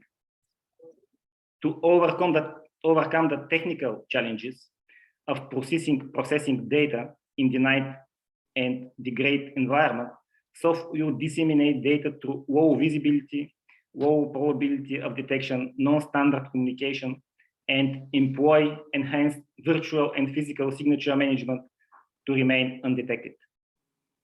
By creating a picture of the operational environment beyond conventional capabilities and reporting intelligence information, SOF will enable the joint force to see, sense, stimulate, and strike deep into enemy systems to disrupt and degrade their standoff capabilities.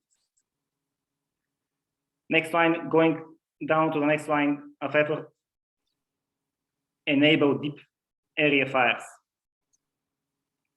In order to shape the close fight in support of conventional force maneuver, SOF support deep operations involving long-range precision fires assets to disrupt and degrade the enemy's A2AD bubbles, particularly in the integrated fire complex and the integrated air defense systems.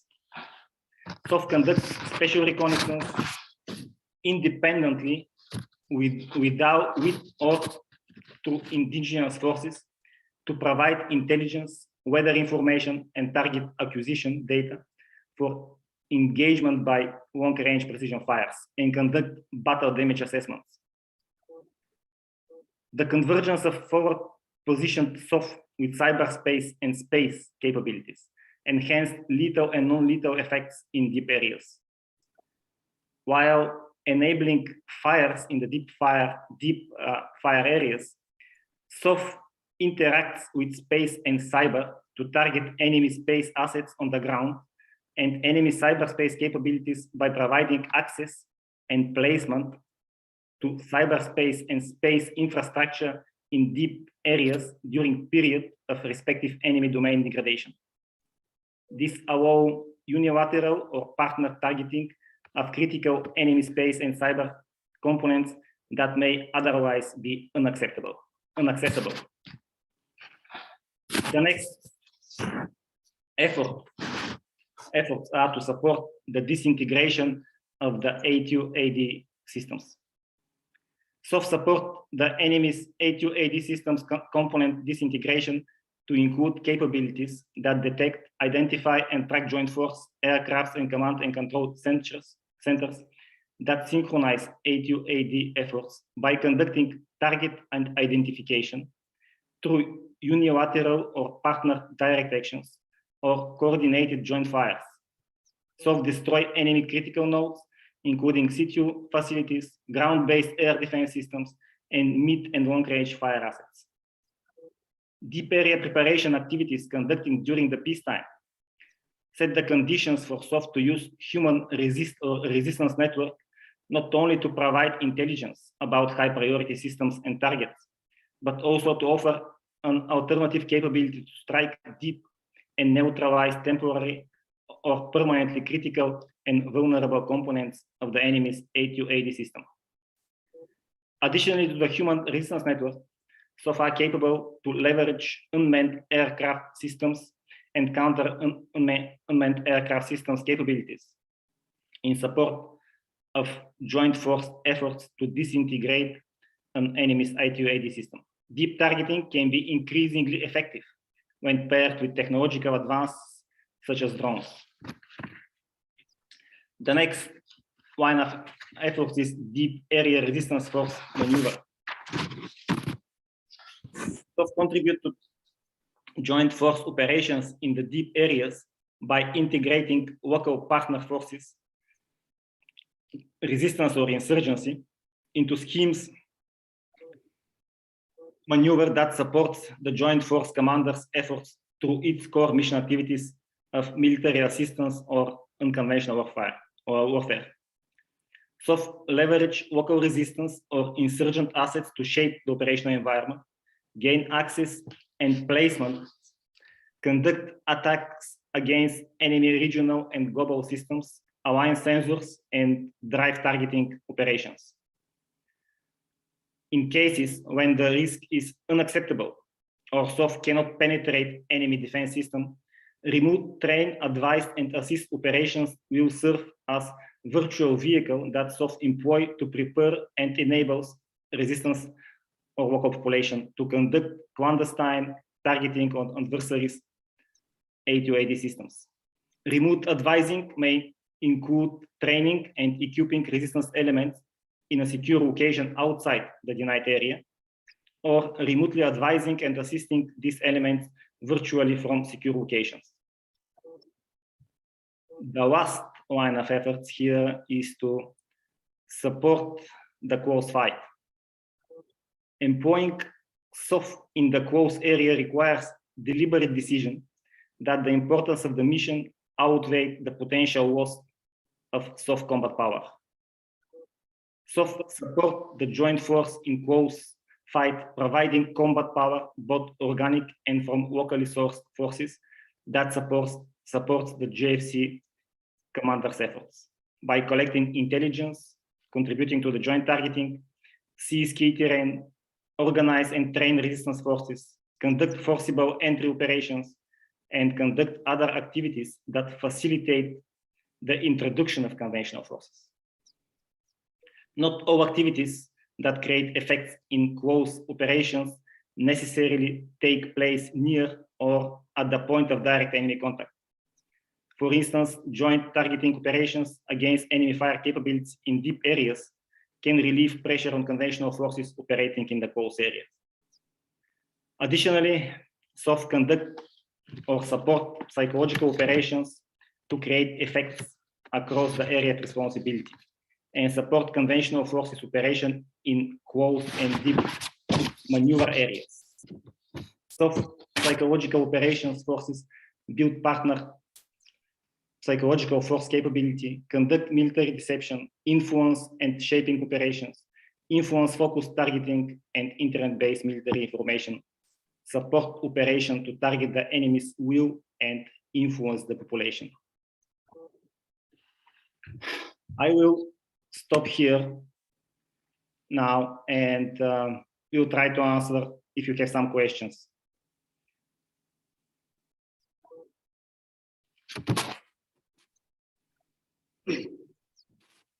Thank you very much, Colonel BOYKOV, for your enlightful presentation. We will have now 20 minutes of quick Q&A session. The audience in Lisbon will be posing their questions in the beginning, while online viewers can pose their questions using either chat or asking the question to our team directly. So we'll commence here at Lisbon. So is there any questions regarding our Colonel presentation? Okay, we have one here, sir. Thank you, sir, for your presentation. I'm a Major Oliveira from the Portuguese Special Forces, and I have a question. What kind of implications or challenge the Special Operations Forces have in the AMDO operations? I would say the biggest challenge which we see is communications and connectivities.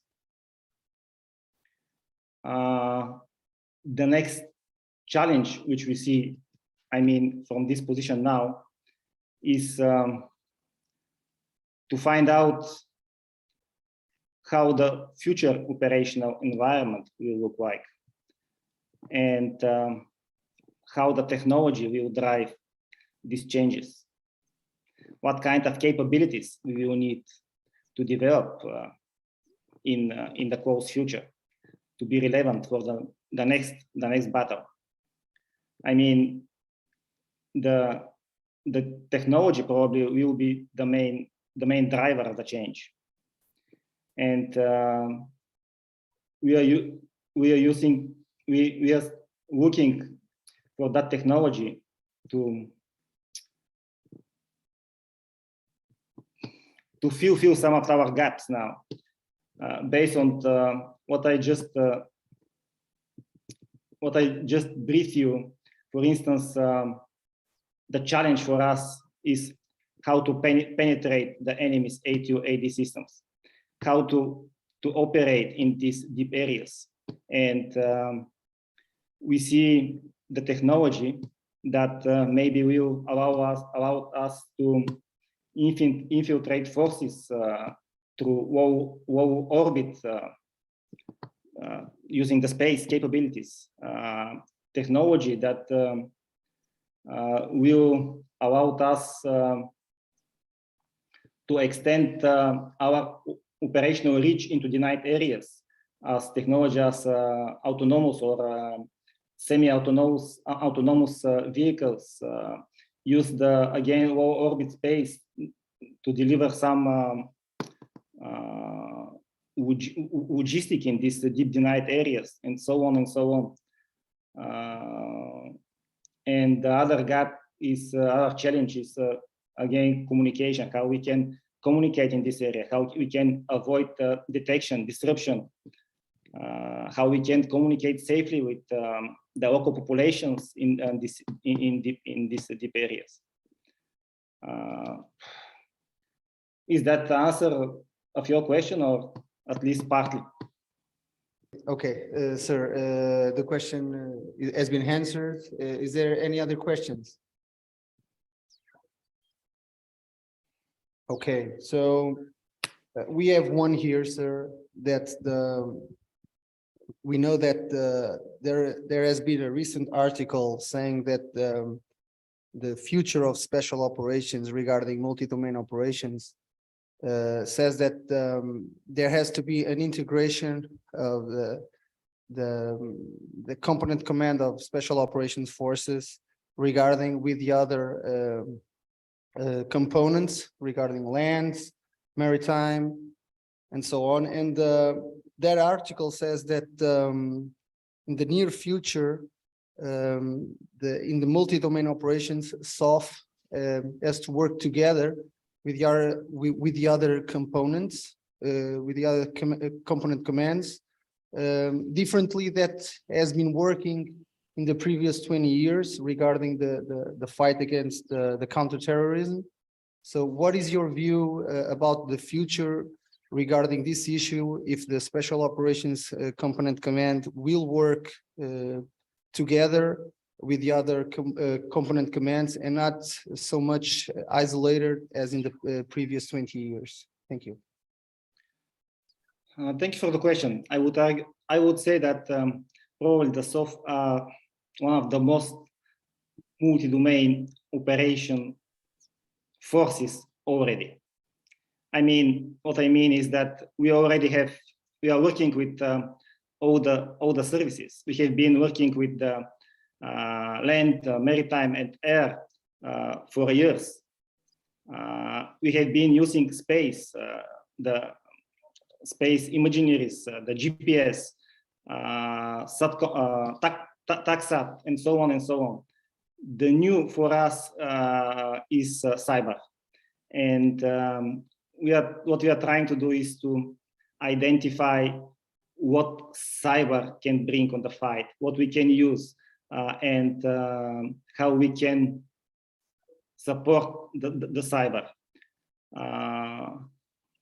More on that is that you are aware probably that SOF already has license or SOFAT embedded in all services. You have SOFATs everywhere, land, air, Navy. We are working with them for years. I don't know how we can work in different way, but this is one of the questions that we are trying to answer now.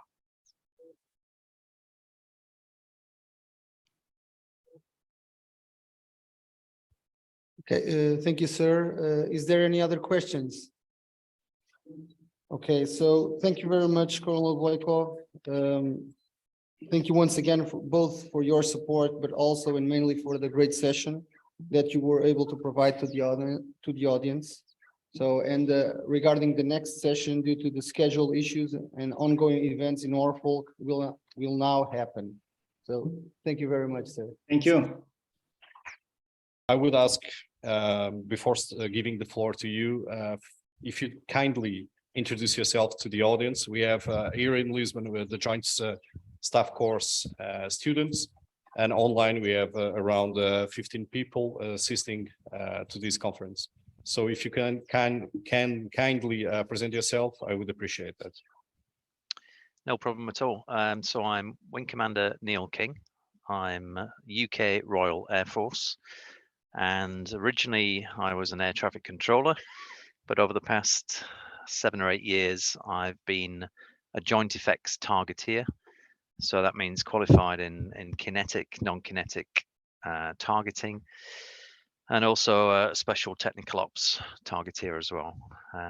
Because of that, I was asked to look at multi-domain operations for NATO, because I know that in my previous job, the challenges of trying to synchronize and get access to capabilities in all 5 operational domains.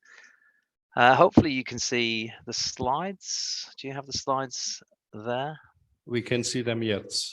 Great. If you can go to slide 2 then, please. And hopefully you should see on the... We're not seeing the image. Can you share your screen okay, just with us? Second.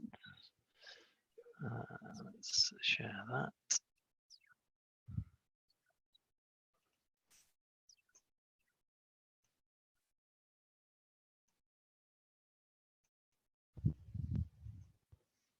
And let me know when you can see what I can see. Okay, so this slide on the left-hand side shows what we were doing 30 years ago. We were trying to connect the Army, the Air Force, and the Navy, and we call that joint. We worked hard on technical interoperability. We worked on process interoperability, such as a 9-liner between the Army and the Air Force to request air support, and all our focus really was about those 3 services, those military services working together. Now they were supported through space ISR, and 30 years ago with the developing internet and things moving into a data centric approach, we touched on cyberspace, but really space and cyberspace were not big things. It is still important, and I'll say this up front, it is still very important for the Army, the Air Force, and the Navy to be great at what they do, really to be able to deliver hard power in order to achieve military objectives. That will not change with multi-domain operations. But as we move into a multi-domain enabled alliance, all of these 5 operational domains need to be considered on an equal footing. There are capabilities that are critical in space and cyberspace.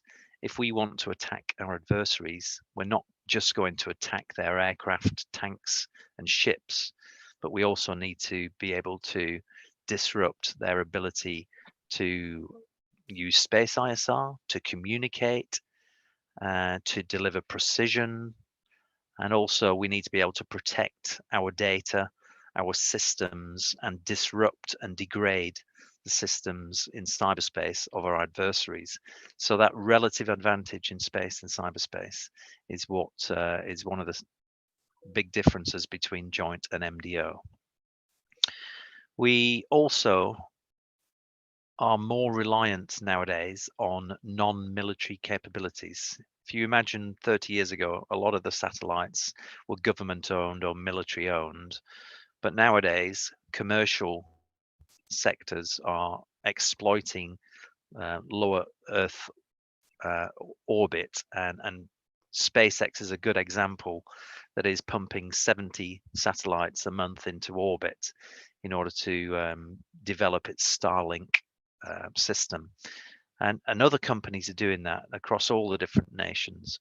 So we will become more reliant on non-military capabilities, and we need to understand how we get access to those capabilities and how we synchronize with them in order to achieve military effects. So the right hand side is all about exploiting capabilities in all 5 domains in order to produce effects on the target. So just for clarification, you should be seeing the elements of MDO slide, and in the center you've got the 5 NATO agreed domains: cyberspace, space, air, land and maritime. And that's where the activities take place. So an aircraft flying happens in the air domain, and information traveling from point A to point B, somebody tapping on a keyboard or sending a text, that's the activity that would take place through cyberspace. The effects are the important things that are on the right hand side.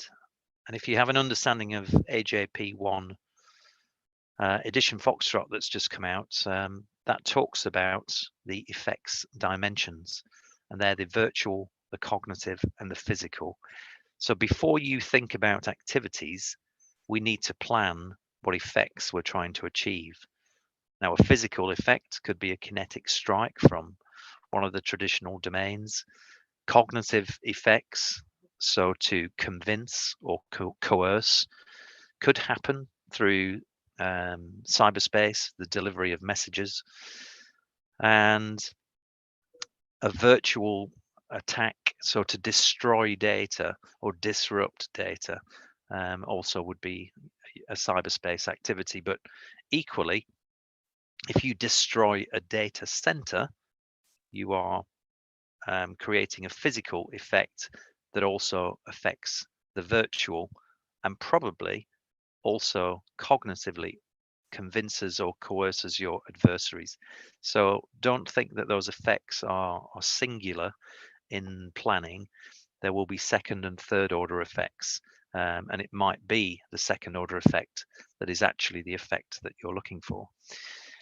So on the left hand side we have industry, academia and military services, and other instruments of power that are not part of SACEUR's orbit. But the key point is that those organizations on the left hand side have got some pretty cool capabilities that can really help the military to achieve its objectives.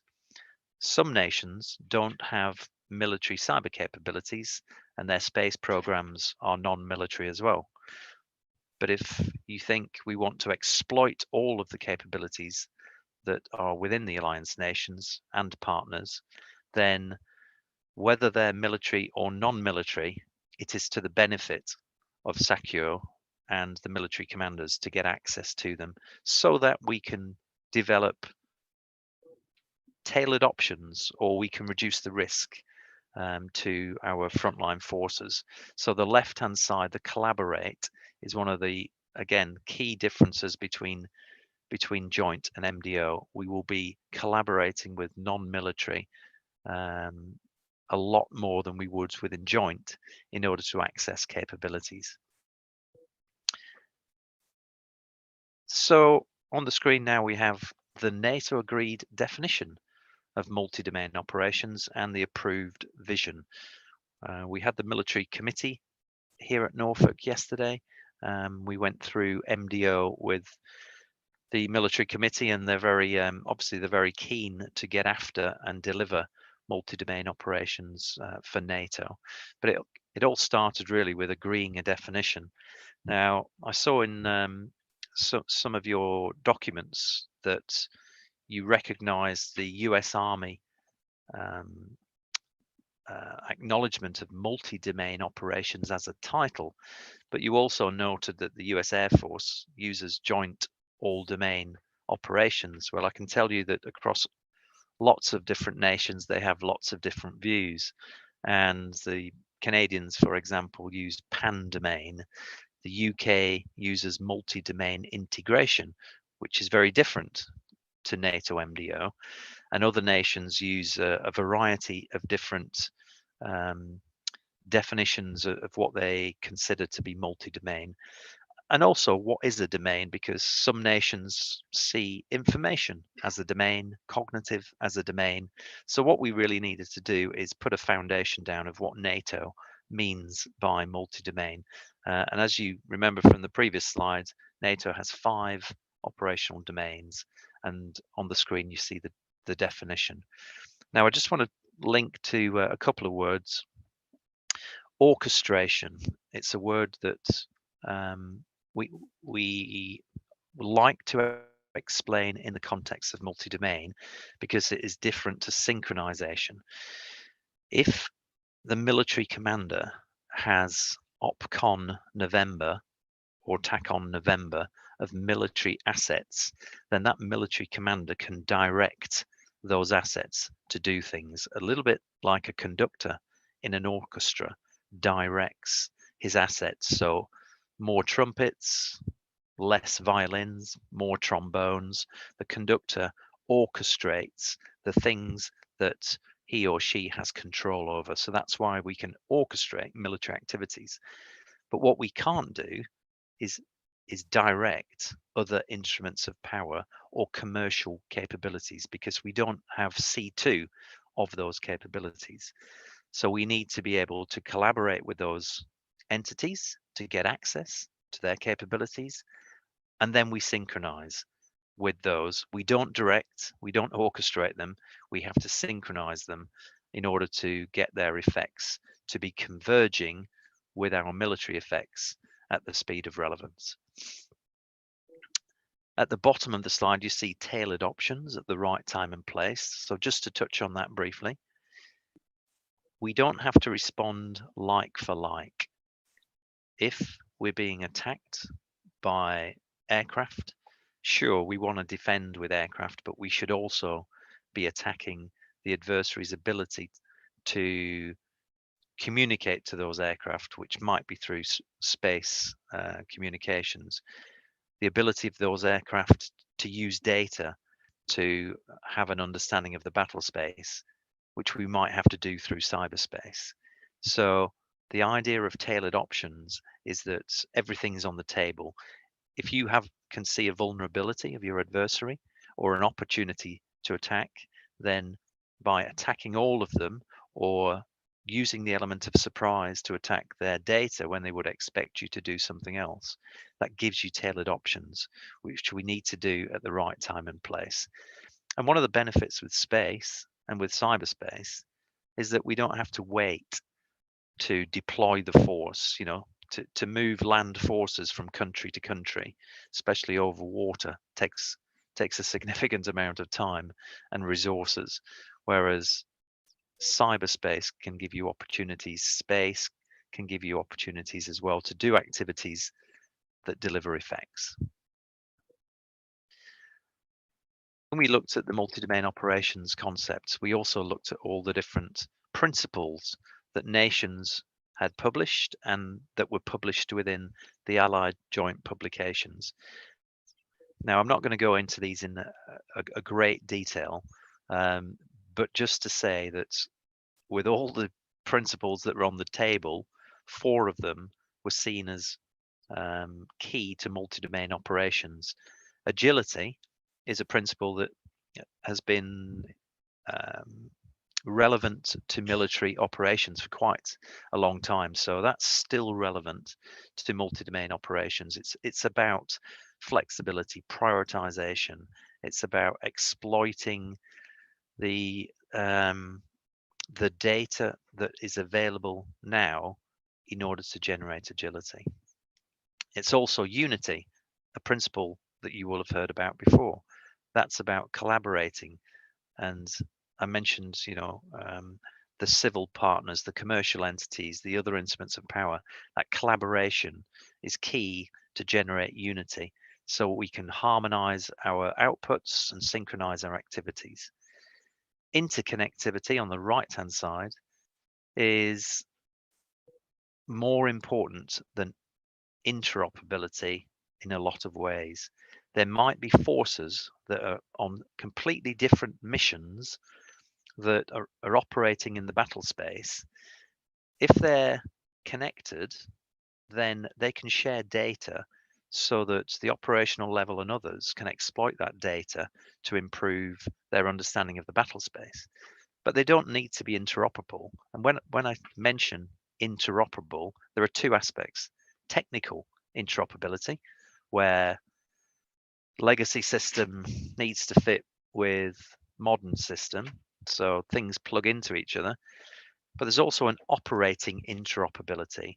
As I mentioned, a 9-liner between the air platform and the land forces in order to get some air support is an interoperability, an operating interoperability. You have to understand what the people you're fighting with are doing so that you understand tactics, techniques, and procedures. So interoperability has a technical and an operating side. But none of that can happen without that higher principle of interconnectivity across the battle space. And the bottom creativity principle allows you to bring in innovation, have a different approach to risk, but also to turn the complexity of multi-domain operations into simple tasking and orders, because that's what we need in order to do fights at the speed of relevance. So I looked at some of the questions that you were interested in terms of MDO, and I wanted to update you on a couple of things. So first of all, the MDO roadmap will be the vehicle to synchronize all the activities within SHAPE and Allied Command Transformation. As you can imagine, there are lots of things going on, whether it's SACEUR's assessment of his command and control, whether it's the family of plans, whether it's any of the warfare development activities that are looking at kinetic, non-kinetic fires integration or command and control. And what the roadmap has done is put them into 5 buckets. So multi-domain command and control, multi-domain understanding, and the others that hopefully you can see on the slide. So any activity that is related to one of those buckets can be synchronized on the roadmap.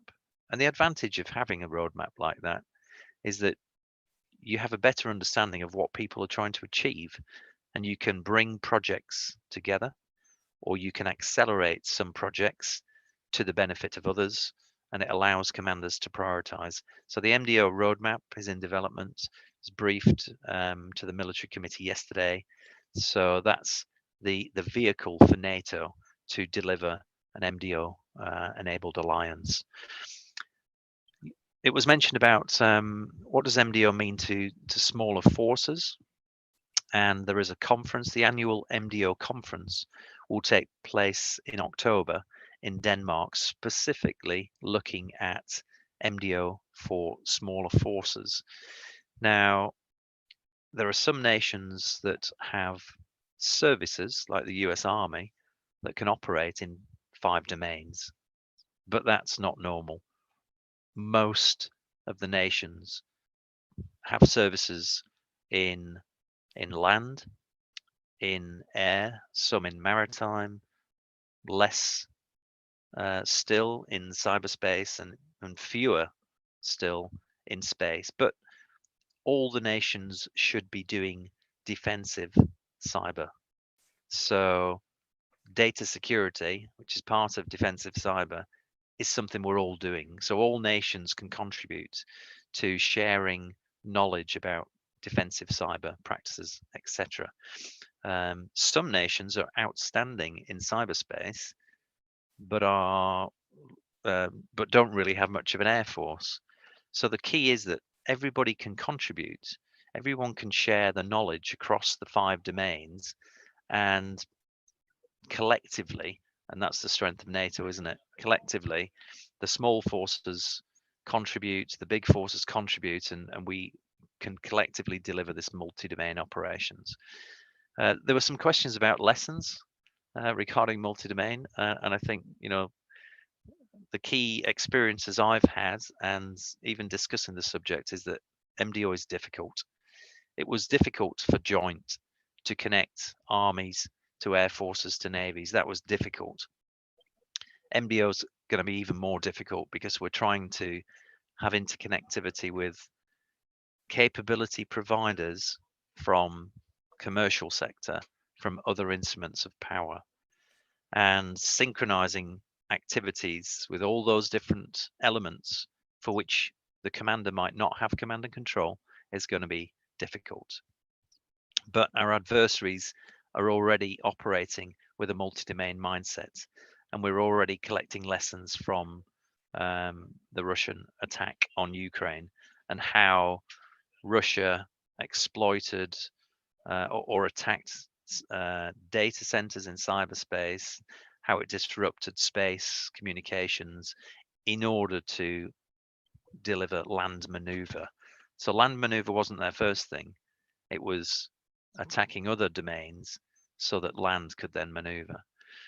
The collaboration with non-military entities was demonstrated in Ukraine as well, and we saw SpaceX and Elon Musk deliver support to Ukraine through space and through hardware in order to deliver ISR.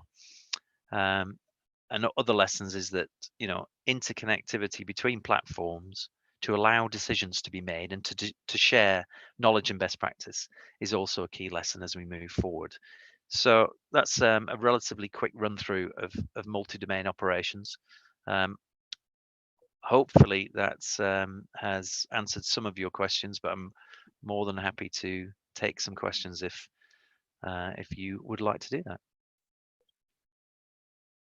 Thank you, sir. We'll have now the question and answer session. The audience in Lisbon will be posing their questions in the beginning. So for the first round, please make your question.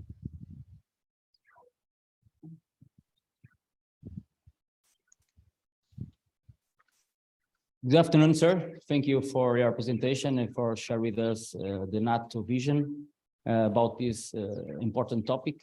And I would like to know if what is the main challenge for NATO for synchronization, and first, let me repeat, what is the main challenge for synchronize all activities and all capabilities in this kind of domain? And what kind of tools you can use or need to develop to ensure that synchronization for all components are way. Thank you. Okay, thank you for the question. Hopefully you can still hear me. There are a lot of challenges, but I think the main one is understanding what capabilities are out there and available. Some nations have some superb cyberspace capabilities that can really support the military, but a lot of other nations or outside of small compartments, the military planners don't get to understand what capabilities other people have. So if you don't know what tools somebody has, you obviously can't plan to use them. So the sharing of knowledge about capabilities, about what nations can bring, is one of the big challenges. And I think the second challenge, if we're working with commercial entities, is that that legal and policy problem. If a civilian gives you a capability, and let me give you an example. So when you positively ID a target prior to destroying it, let's say, if that positive ID was provided by a commercial company and it was giving you a live, let's say it's a dynamic target, it's giving you a live feed of the target, then that civil company is now legally participating in hostilities. So the legal, directly participating in hostilities. So the legal and policy ramifications of that are going to be something that NATO and nations have to get their heads around and understand, because that means that those civilian companies can then be targeted by the adversary. And it's a significant challenge as we become more and more reliant on civilian and commercial capabilities. If it's a government, imagine it's GCHQ, UK's GCHQ, that's giving you a capability, then it's less of an issue, I think. But if it's a commercial company, then yeah, that is the challenge. And in terms of what tools can we use for synchronization, well, you know, when I was doing it 5 years ago, trying to synchronize these different domains with all my targeteers, then we still used Excel spreadsheets, and it took a long time to get things done. It is not what we want. We need this digital transformation, but we kind of need innovation, a bottom-up approach as to how we might visualize this better and how we might synchronize, allow the chief ops, chief J3, to have a tool that he can actually he can orchestrate and move things around. So there's no real answer to the tools, because as we've been doing for 20 years, spreadsheets and PowerPoint is the way forward.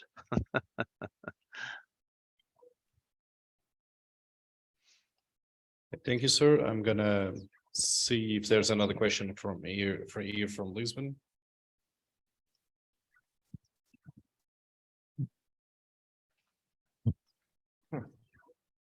Good afternoon, sir. Major Silva, Joint Staff Officer Corps Course Scholar. Thank you very much for your presentation. My question is related to the subject that you talk about, the technology. So when we talk about technology supporting the multi-domain operations, are we talking about big data, about artificial intelligence? What are we talking about in the specific way, or what kind of technology it is supposed us to develop or to congregate to take it as a joint force? Thank you very much, sir. Yeah, technology will give us advantage in the future, but we have a difficulty at the moment, don't we, understanding what technology can do for us, because you know, people are talking about artificial intelligence, about quantum computing, and it all sounds very sexy, but until you can apply that to a capability, it's almost just party talk. Technology should be aimed at a few things. The first thing is better understanding, and you can get better understanding through artificial intelligence filtering, trend analysis, and helping you to understand. You can use autonomous vehicles for better understanding, so that you have a persistent presence in the air, in the maritime, or wherever, a little bit like persistent presence in space. But you could use technology through autonomy to do that, to help your understanding. We also need technology to help decision making. So again, artificial intelligence could present courses of action quicker. It could predict what the collateral damage might be faster and help you visualize it more. So things that can improve understanding and decision making through technology, we should get after. But it gets down to, instead of it just being talk, the operators have to put in requirement statements that they want to speed up the processes. They want to adapt processes so that they can predict, because, you know, organizations like Allied Command Transformation will do some of the analysis and the work, but the best people to come up with the needs and the best people to come up with the innovation, frankly, are the people that are doing the business day in, day out. So there needs to be a bottom-up approach to achieving technological advantage and also getting after multi-domain operations. I think I'll leave it there. Okay, thank you, sir. I'll pass the floor now to Mrs. PIRET PERNIK from the Cooperative Cyber Defense Center of Excellence, who's assisting online. Yes, thank you very much. Can you hear me? Yes, you're loud and clear.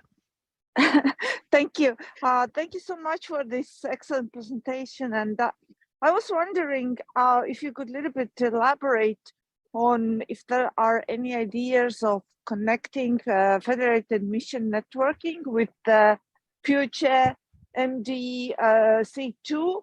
And for example, we know that there are ideas how to use 5G for military in various nations, and as well as led by NC agency.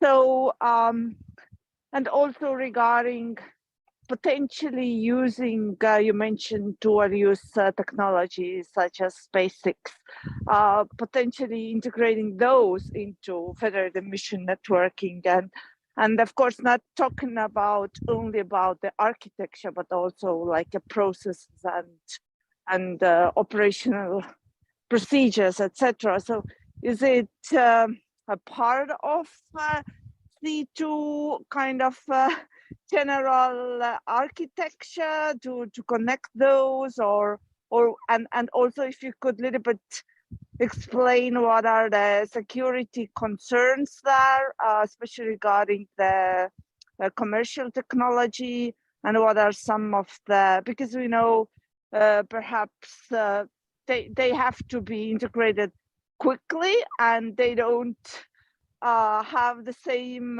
encryption or military grade security level as proprietary military technology. So are there any concerns there? Thank you. Yeah, a few questions to unpick in that. I'll start with the security concerns, which is kind of linked to technology. Now, I don't believe that the military is ahead of the commercial sector in terms of its understanding of technology and its ability to protect its systems. There's a lot of money, a lot of talent, and a lot of investment going into security of banks, of governments, of Google, of all these companies, and they do their own fantastic security. So I think the military could learn and should embrace some of the aspects of security that commercial sectors are doing. I'm just going to try and split it up for you in terms of my understanding, because a lot of people, for me, get confused between CIS and C2. And when people talk about federated mission network and 5G, that's just CIS. It's the data exchange networks that are just enabling C2. They are not C2 in themselves. And ACT has several CIS programs that unfortunately are called C2, but CIS enablement for you to deliver C2, for you to deliver command and control. And command and control is about permissions and authorities. It's about the ability to deliver orders at the right time and place. And the problem we have with C2 is more about, you know, delegation of permissions and authorities to the right level for assets in space and cyberspace or other assets. You know, the challenge of C2 working with commercial sectors who own the capability when you don't actually have C2. That's the C2 challenge for MDO, not the CIS problem, which is digital transformation.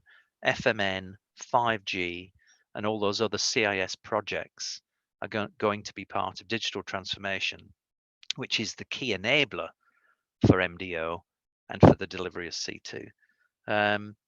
In terms of connectivity with SpaceX or others, yeah, I think we should look to have swift collaboration with those providers of capabilities that the military can use.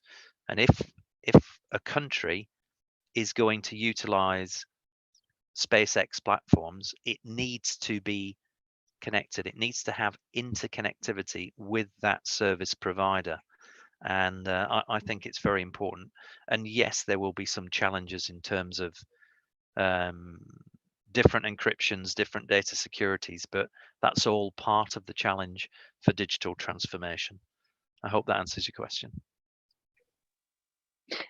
Yes, thank you so much. And thank you also for clarification regarding CIS and the C2. And I just explained that my question was related more to the CIS side, because C2 does have to use some kind of infrastructure and technology in order to deliver the sociological kind of part of the C2. So thank you very much.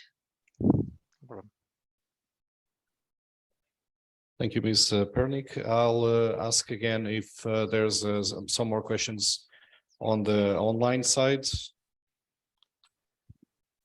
Okay, so we have two more questions at least from here, from Lisbon. Good afternoon, sir.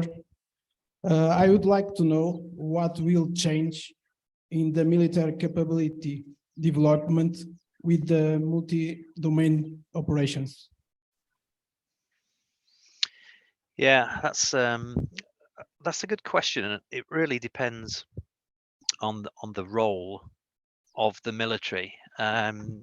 So let's just touch on a few different areas. NATO's role in space.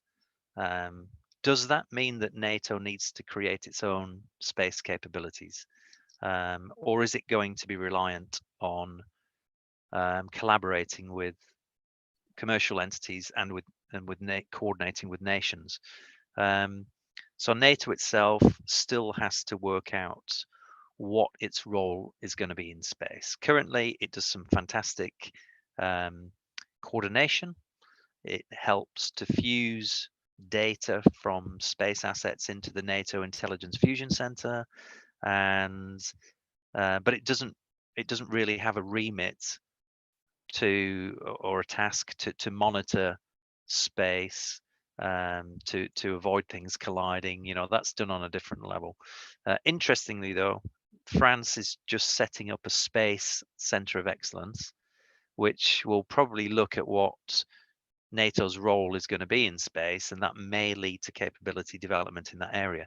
Similarly, in cyberspace, NATO defends all its networks, so it has personnel and equipment and procedures in order to protect its systems and cyberspace. It uses a different process, SCEPVA, which is sovereign cyber effects provided voluntarily by allies. It uses a process to try and get after offensive cyber because it doesn't have any capability in that space. Now, NATO may wish to develop capabilities, but again, it needs to work out what its future role will be in that area. And the third capability area I think that needs touching on is the information environment capabilities that can help us understand the information environment and operate in that space. Now, there are certain nations that have some very good tools to trawl, to scrape the internet and understand what you can get from publicly available information. And they're doing trend analysis, and it's helping them understand the battle space. And let me give you another example of how that can influence military commanders. So let's say that in Lisbon, you have a cyber influencer who has 3 million followers in Lisbon, and then that cyber influencer decides that they're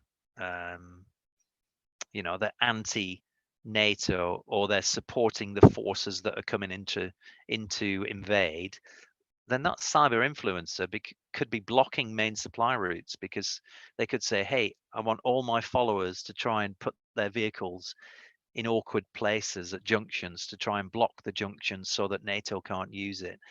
I want people in small boats to go into the harbor and anchor off in the harbor to disrupt NATO's ability to bring in big ships, and so on and so forth. So, at the moment, does the nations and does NATO understand that information environment, and does it have the capabilities to not only understand but also to then disrupt, react, etc., etc. So I think there's some interesting areas with space, cyber, and the information environment where capability development probably needs more analysis.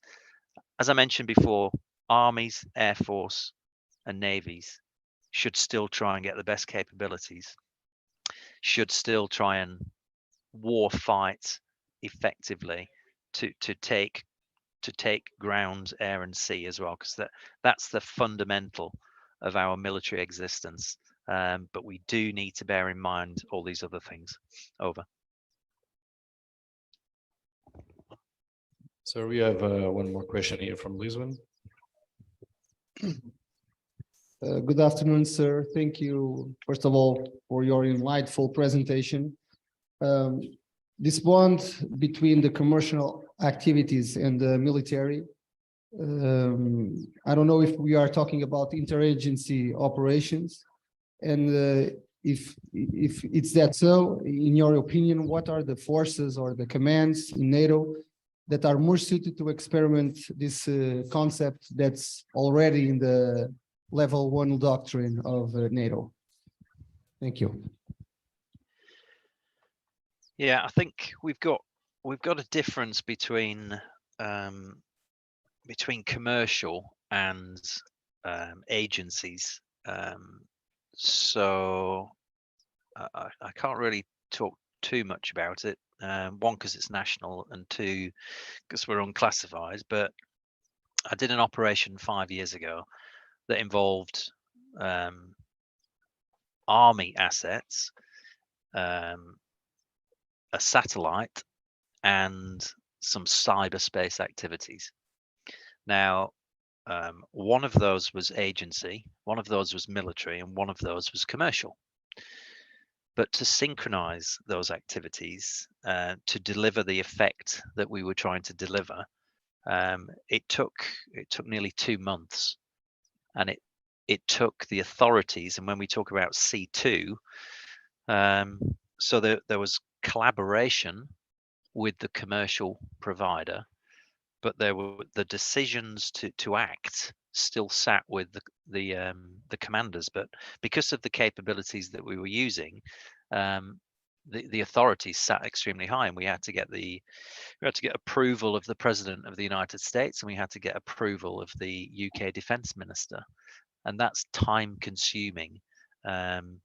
But we did use agencies, we did use commercial, and we did use military, but we've just got to get better at doing that, because 2 months to deliver an effect is not necessarily at the speed of relevance.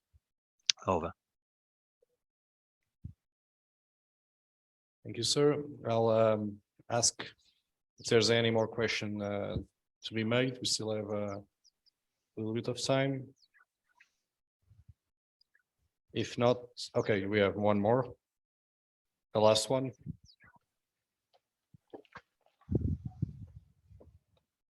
Good afternoon again, sir. Once again, my second question this time. So you talk about integrating civil organizations, military ones. So my question is related with the planning process. So do we need to change our operational planning process or not? Indeed, have we already made any kind of change? Are we thinking on that? That's my question. Thank you very much, sir. I think the straight answer is yes, we do need to change the processes, and some nations have already started changing those processes. We need, when we do the comprehensive preparation of the operating environment, kind of the first step, CPOE, then we need to better understand space and cyberspace. We need to better understand the information environments and what our missions, what we've been asked to do within those domains and environments. Because currently the COP-D, the planning process, really we kind of just focus on air, land and maritime, don't we? So we need to expand that to understand military responsibilities in those other areas. When you get onto the JOPG and the brief to the commander, again, you need to know what your missions and tasks are within those new areas, and you need to put decisive conditions and supporting effects into those areas. And we don't have a lot of experience doing that, so that's going to take some time to get our heads around. And then you need to resource it. So when you're talking about your order of battle, we often just think about how do we move tanks and how do we move aircraft and ships, etc. But we're going to have to start thinking about what ORBAT do we need in order to defend cyberspace forwards, or help the nation that we're trying to protect to defend cyberspace. What ORBAT do we need to disrupt space capabilities of the adversary, or even to triangulate adversary counter space capabilities, and what units and ORBAT do we need in order to better understand and maneuver for advantage in the information environment. So in that sense, yes, they need to change. The targeting process probably has the flow to deliver synchronized effects, but whether or not the right people are in the room, I'm not too sure. And the decision cycle and the battle rhythm is not far off, I would suggest. But probably each of those groups needs to think about how it might better understand the capabilities and the situation within the other domains that are out there. Over. Thank you, sir. I think that concludes our session today. Thank you once again, both for your support, but also for your clear and precise session. And thank you also for being available on such a short notice. The seminar is now over for today. Joint Staff Course Auditors will now have the opportunity to analyze the contents of today's sessions, and all of the audience here in Lisbon and online are invited to come back tomorrow for the last 3 events starting at 9 o'clock Zulu time. Thank you once again, Wing Commander Neil King, and all the best. Have a good day. Thank you.